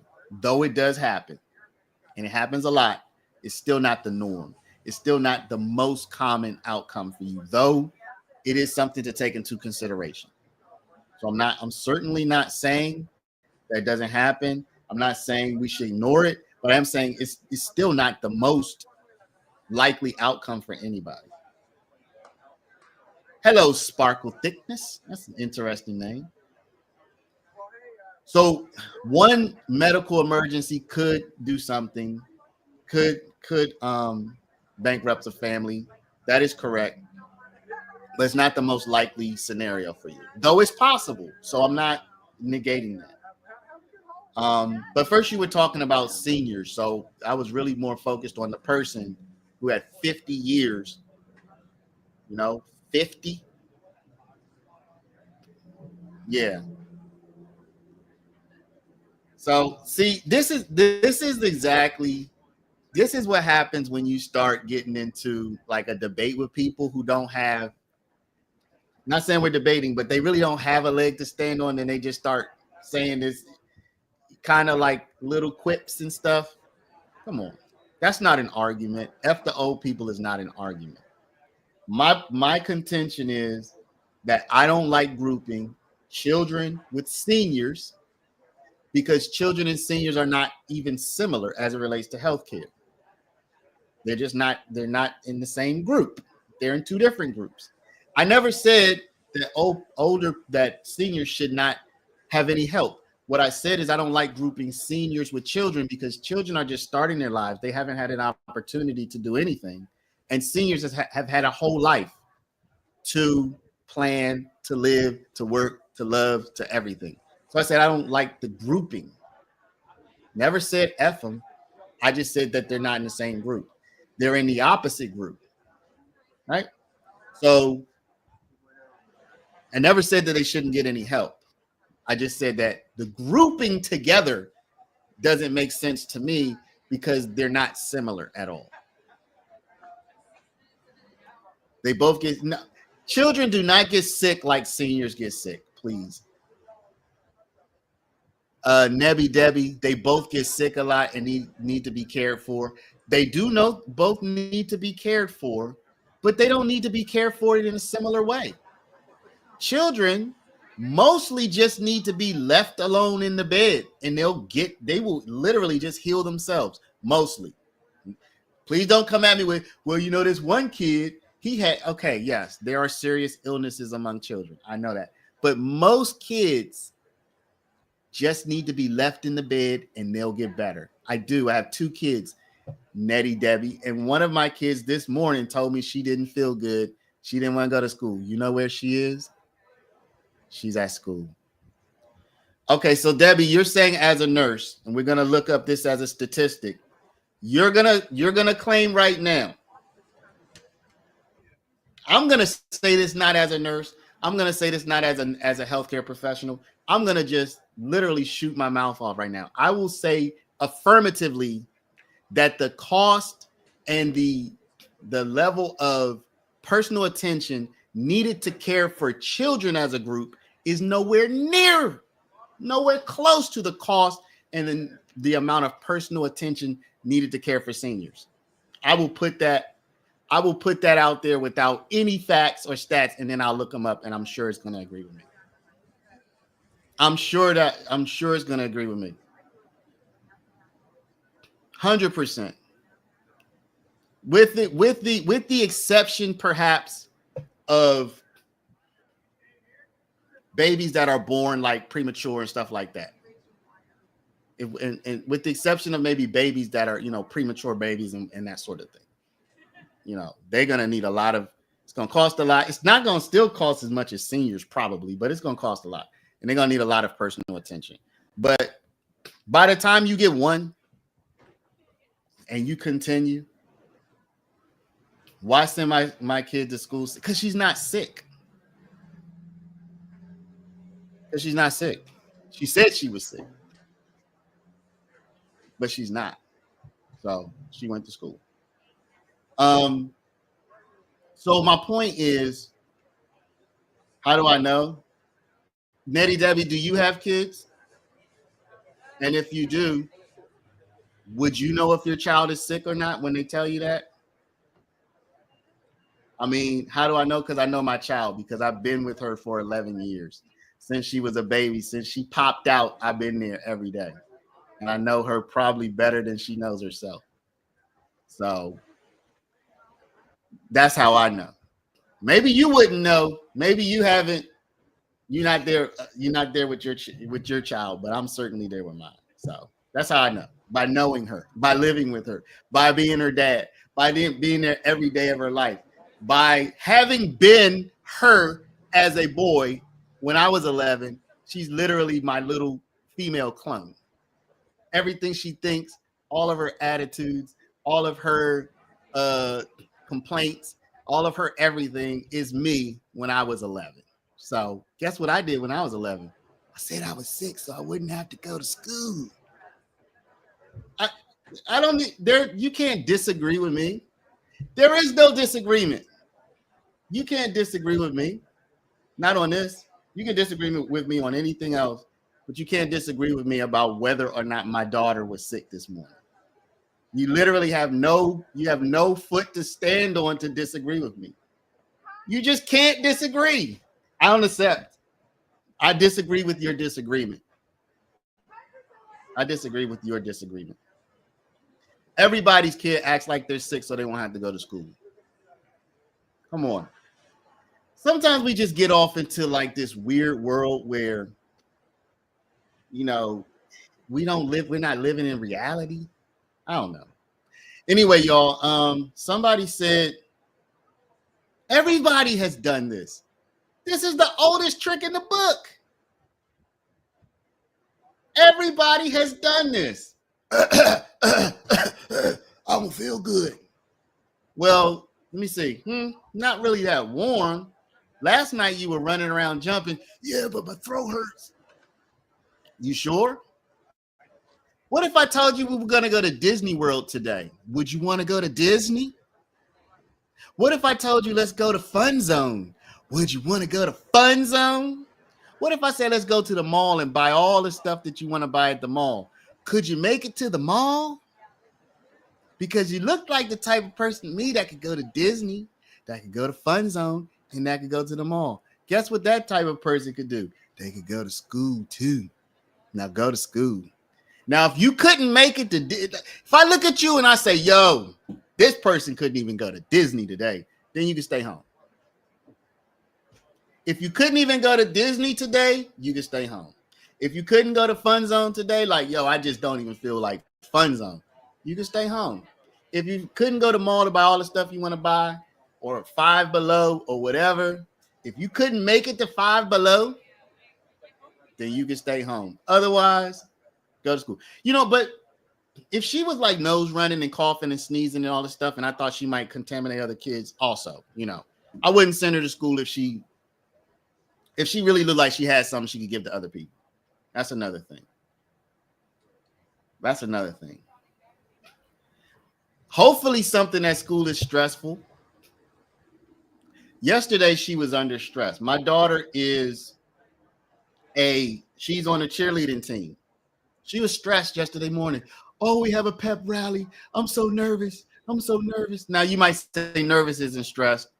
Whatever. It's close enough for this example. I'm so nervous. I'm like, baby, go out there and have fun. You might mess up. You might really mess up. But you know what? Sometimes you're going to mess up in life. Go out there, give it your best, have fun. And you know what? She went out there, she gave it her best, and she had fun. That's what she's supposed to do. She's supposed to take on new, nervous, stressful situations, and she's supposed to learn how to deal with life. It's a virus going on with the kids, RSV. Now, I certainly don't want my kids to have anything. I would imagine, and I don't know how to detect that, but I would imagine, hopefully, if something's like an outbreak or something, hopefully the school will let us know. You know what I mean? Hopefully the school will let us know. Y'all, I know I'm kind of strong opinioned on certain things, not for everybody.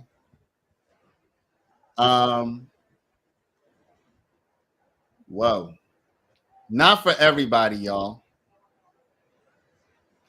Not for everybody. But y'all should know, you know, when I'm speaking to y'all, it's not personal. It's never personal. Okay. So don't take offense. I don't want y'all to just stop tuning in because it's not personal, people. We just rapping, you know what I'm saying? And I'm the only person with the microphone, so it could come off like I'm not trying to talk down to anybody. I just have strong opinions.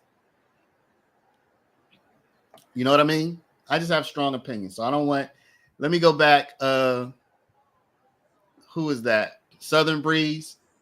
You know, we peoples. Everybody, you know, Nettie, Debbie, you one of them, the members. So Debbie, if you're still there, you know, we just rapping over here. It's nothing personal. It is nothing personal. And y'all never think for one moment I would mistreat my children. Okay. Those are my peoples. I love those little girls more than anything. And I teach them all the life lessons that they need to know. And one of those is you're not going to trick me with the fake. You know, her sister, that's another thing. There's also kind of just to give you a little bit more perspective, her sister had a cold or something. It wasn't really bad. It was kind of like a light little cold. Her sister had it first, and now she has it. Her sister never said she wanted to stay home from school. I know it can affect different people differently, but I'm simply saying I know where it came from, or at least I have a background for, you know, it's not, her sister wasn't laid out. My other daughter wasn't laid out either. If she was laid out, I would not send her to school as somebody who's like, you know what I'm saying? I wouldn't do that. But she just coming in, Dad, I don't feel good. I'm like, let me do what my mom used to do. You're not hot. You walking. Last night you were cheering, like just last night. You look good enough to go to school to me. You know what I'm saying? But if she was laid out, I wouldn't send her. Trust that. Appreciate you, Nisha. Appreciate you, Ty. Appreciate you, Nettie Debbie. So somebody came into the chat and said that Fani has been disqualified from the Trump case, along with her whole office.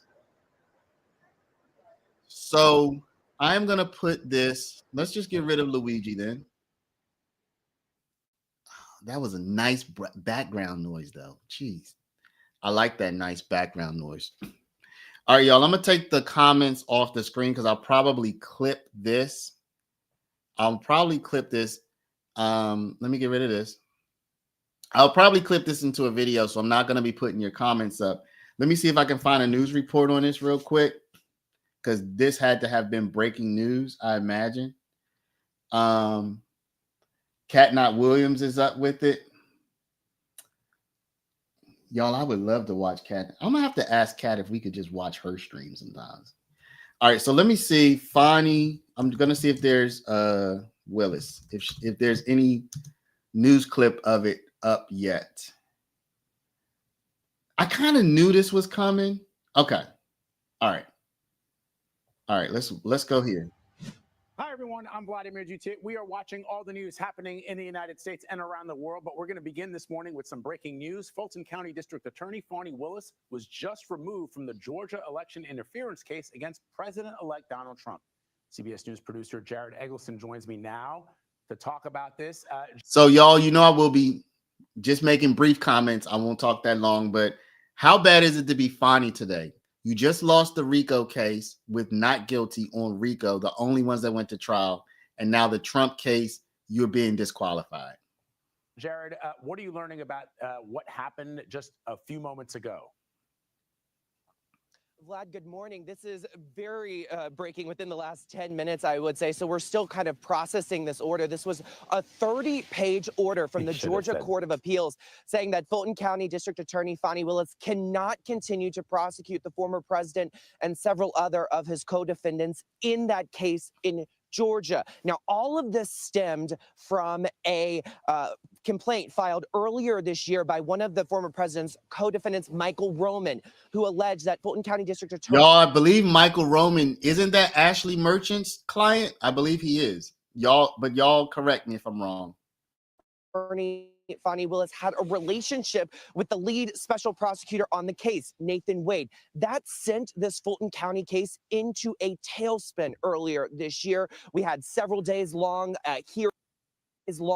hearing talking about the district attorney's relationship with Wade. They did tell the court that they did have a relationship, but that it didn't have any impact on the case. Now, these co-defendants were upset about this relationship, saying that the district attorney was benefiting financially from the case because her and Nathan Wade were going on trips to California. So, y'all, she was paying Nathan Wade hundreds of thousands of dollars. Okay, just for in case you're lost, she was paying him hundreds of thousands of dollars, but because they're in a relationship, he was spending money on her. So the complaint is you're kind of finding a backdoor way to pay yourself, or at least benefit from your payments. You know, it's almost like you give your mom money and then say, "Hey, Ma, can you buy me something?" You know what I'm saying? In other places. Now, ultimately, before this case got sent to the appeals court about middle of this year, around spring, early summer, the judge in this case, Judge Scott McAfee, the Superior Court judge, had said that Fani Willis could stay on the case only if Nathan Wade resigned, which he did hours later. After that, though, the former president and several of those co-defendants, they appealed this to the Georgia Court of Appeals. It has been in limbo for several months as the appeals court tries to figure out what they were going to do here. Now, earlier this month, Vlad, you might remember, we were supposed to have oral arguments in front of the appeals court on this case, asking so that both sides could present how they felt about this and why the district attorney's office feels that they could stay on the case, and while the defendants said that the Fani Willis should be removed from it. The appeals court, at a last-minute effort, canceled that hearing earlier this month and had a lot of people questioning just what would happen next. And this morning, as you said, Vlad, we just got that 30-page order saying that the district attorney's office cannot continue prosecuting this case. Y'all, seriously, I don't want to see this. Some of y'all might want to see this, but Fani might get prosecuted herself by the feds, y'all. Trump is in charge now. And frankly, I do not want to see this, okay? Though it may be deserved, but I don't want to see political prosecutions. I think she may have gone after him as a political prosecution. I don't want to see a tit for tat back and forth whenever power shifts, the one side's going after the other. So that's why I would like for it to stop here. But she might be at real risk of having a case slapped on her. A criminal, federal criminal case might be slapped on Fani Willis as early as next year. All right, Jared Eggleston for us in Madison, Wisconsin. Jared, you're covering another story, but you were on this story in Georgia for many, many weeks, and you're bringing us the breaking news this morning. We appreciate you as always, my friend. Get warm. Let's bring in CBS News legal contributor Jessica Levinson. She joins me now to break down Jared's reporting. So Jessica, help us understand, what was the Court of Appeals? What were they looking at? And ultimately, how did they come about with this decision? Because originally it was, what we understood was that if Nathan Wade was removed from the entirety of this case, which he did, he resigned and he recused himself from it, then she could continue to stay on. What happened? That's exactly what they were considering, was that trial court decision that the appearance of impropriety could be cured by Nathan Wade stepping aside. Was that correct? And you're exactly right, Vlad, to situate us in terms of what was the Court of Appeals doing. And in this 31-page ruling, they said very clearly, our job is just to look at what the trial court did and determine whether or not that was correct under the law. Okay, y'all. So just to reiterate what she just said, the trial court said, okay, you have Fani and you have Nathan. They're in a relationship. She's paying him and he's buying stuff for and paying for stuff for her. At least that's what it looks like. So the trial court said, look, this whole thing can go forward, but either Fani has to leave or Nathan has to leave, meaning off the case. He does not work for Fani. He's like an independent contractor in a sense. He doesn't work for the DA's office directly. So Fani's paying like an outside guy, which is her boyfriend. So Nathan's like, okay, bet, I'll step back. I will step down. So he removes himself, and according to the trial court, okay, everything's fine now. He's not on the case anymore. It can go forward. Well, the plaintiffs who are essentially suing over this, they say, hold up, no, that's not good enough. So they appeal that decision from the trial court to the appeals court, and the appeals court says Nathan Wade stepping down was not enough to cure that situation for the case to go forward. Fani is also disqualified. They acknowledged that both sides had diametrically opposed views of when Fani Willis would be required to step down under Georgia law, whether it would be automatic disqualification or whether, as she argued, there's no disqualification under Georgia law based on the appearance of impropriety. Let's get to the punchline here, which is the problem the Georgia Court of Appeals had with the trial court was that they said it cured any questions of appearance of impropriety moving forward after Nathan Wade stepped down, but it didn't cure those questions before. The questions that plagued Fani Willis in terms of who to prosecute, in terms of which charges to bring, they said it wasn't a broad enough remedy, meaning Nathan Wade stepping down was not enough to cure the appearance of impropriety issue.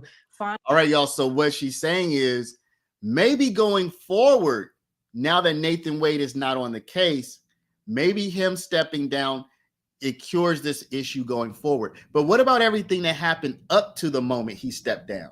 You can't cure that by him stepping down because all the stuff that happened up to that moment, he was still on the case. So you can't get rid of the past by just going forward correctly. What about all the stuff that could have happened incorrectly up to that point? So that's why the appeals court is like, nah, you got to go too fine. Fani Willis herself had to be disqualified as well. The court, last thing, acknowledged that this is rare. Under Georgia law, the appearance of impropriety alone generally does not give rise to the need to step down and to recuse. But in this case, they said it is that rare instance. So the other interesting aspect to this, Jessica, is that they have not chosen, perhaps it wasn't under their purview, but to toss the case out completely. That's right. And that was not, the way you asked that question again is right. That was not their purview. Their purview was looking at what the trial court said with respect to Fani Willis and the order saying if Nathan Wade steps down, that's enough. Now, what we know is that the case, or what we understand from reporting months ago, is that Fani Willis having to step down does not necessarily mean that the case itself unravels. But now we have to overlay this question about Fani Willis and her appearances of impropriety on the reality of the political calendar. And I think it is extremely unlikely that anything other than a full pause on this case occurs for the next 4 years. Yeah, because you have to ask the question, if Fani and her whole office steps down and it's a Fulton County case, who would pick it up? Like who would even be what would be the body or the organization, the governmental entity that could take up this case if she and her office are disqualified? Would that mean she would have to step down and let somebody else take over the office and then that person could go forward?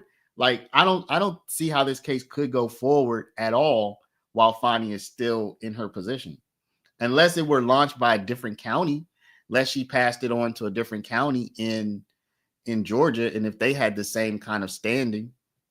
So so my question to you was, if there is a pause on this case, it doesn't completely go away, but during the president-elect's terms, this case, perhaps we're speculating, but the Trump people can make the case that there was impropriety, which is why Fani Willis has been removed. And so there should be at least a pause in this case. I'm sure they're going to argue that the case should be thrown out completely because they're going to say that Fani Willis was tainted from the jump. And the only reason she was going after the president-elect was for political reasons. But that's a possibility. Well, and I actually want to expand on that a little bit in the sense of the Trump team will absolutely say this case needs to be trashed, that the only real remedy here is a complete dismissal, but for two reasons. One is the Fani Willis issue, but the other is the fact that we would be moving forward with a state criminal case against a sitting president of the United States. So there are really two tracks to their argument of stop this case. One is the problems with the prosecutor who decided to bring the case, who to charge, which charges to bring. The other is this idea of, does a state even have the power to prosecute a sitting president of the United States? And that's where I think we most strongly see the not just possibility, but probability that nothing happens in this case, if anything ever happens, for at least the duration of this presidential administration. But Jessica, just before we go on to talk with Caitlin Huey Burns for the political aspect of the story, so if a state is not able to charge or prosecute, I should say, a sitting president of the United States, if Fani Willis was found to not have behaved improperly, would this case would we still see a pause? Yeah. Thank you for that clarification. I think that is right, that there are two separate issues here. There's the Fani Willis issue. That's the one we're talking about this morning. The Court of Appeals saying that she needs to be removed, that that's the only cure based on the conflict of interest, based on the appearance of impropriety. And that this is a decision that would have occurred regardless of the outcome of the presidential election. Separately, because President Trump did win the election, because he is going to be the sitting president again, the Trump team is saying this case cannot move forward. And they're making arguments, Vlad, dealing with the power of states to reach up and prosecute the chief executive, saying that actually would constitutionally violate the president's ability to, quote, take care to faithfully execute the laws. And that is a separate track that is not related to Fani Willis. Fascinating. Y'all, I think Fani's going to probably get prosecuted. And I know, again, it's Some of y'all said you hope she does.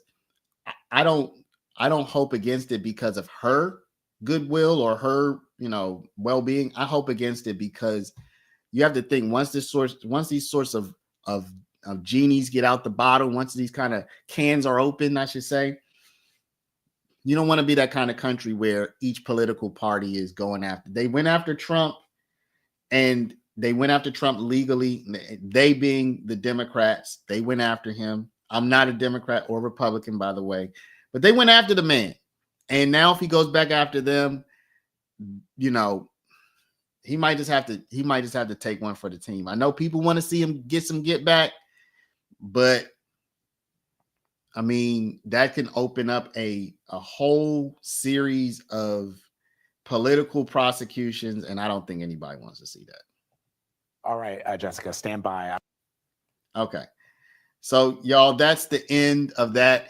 I think we're going to leave it there. Let me just go real quick to what they said on X about this.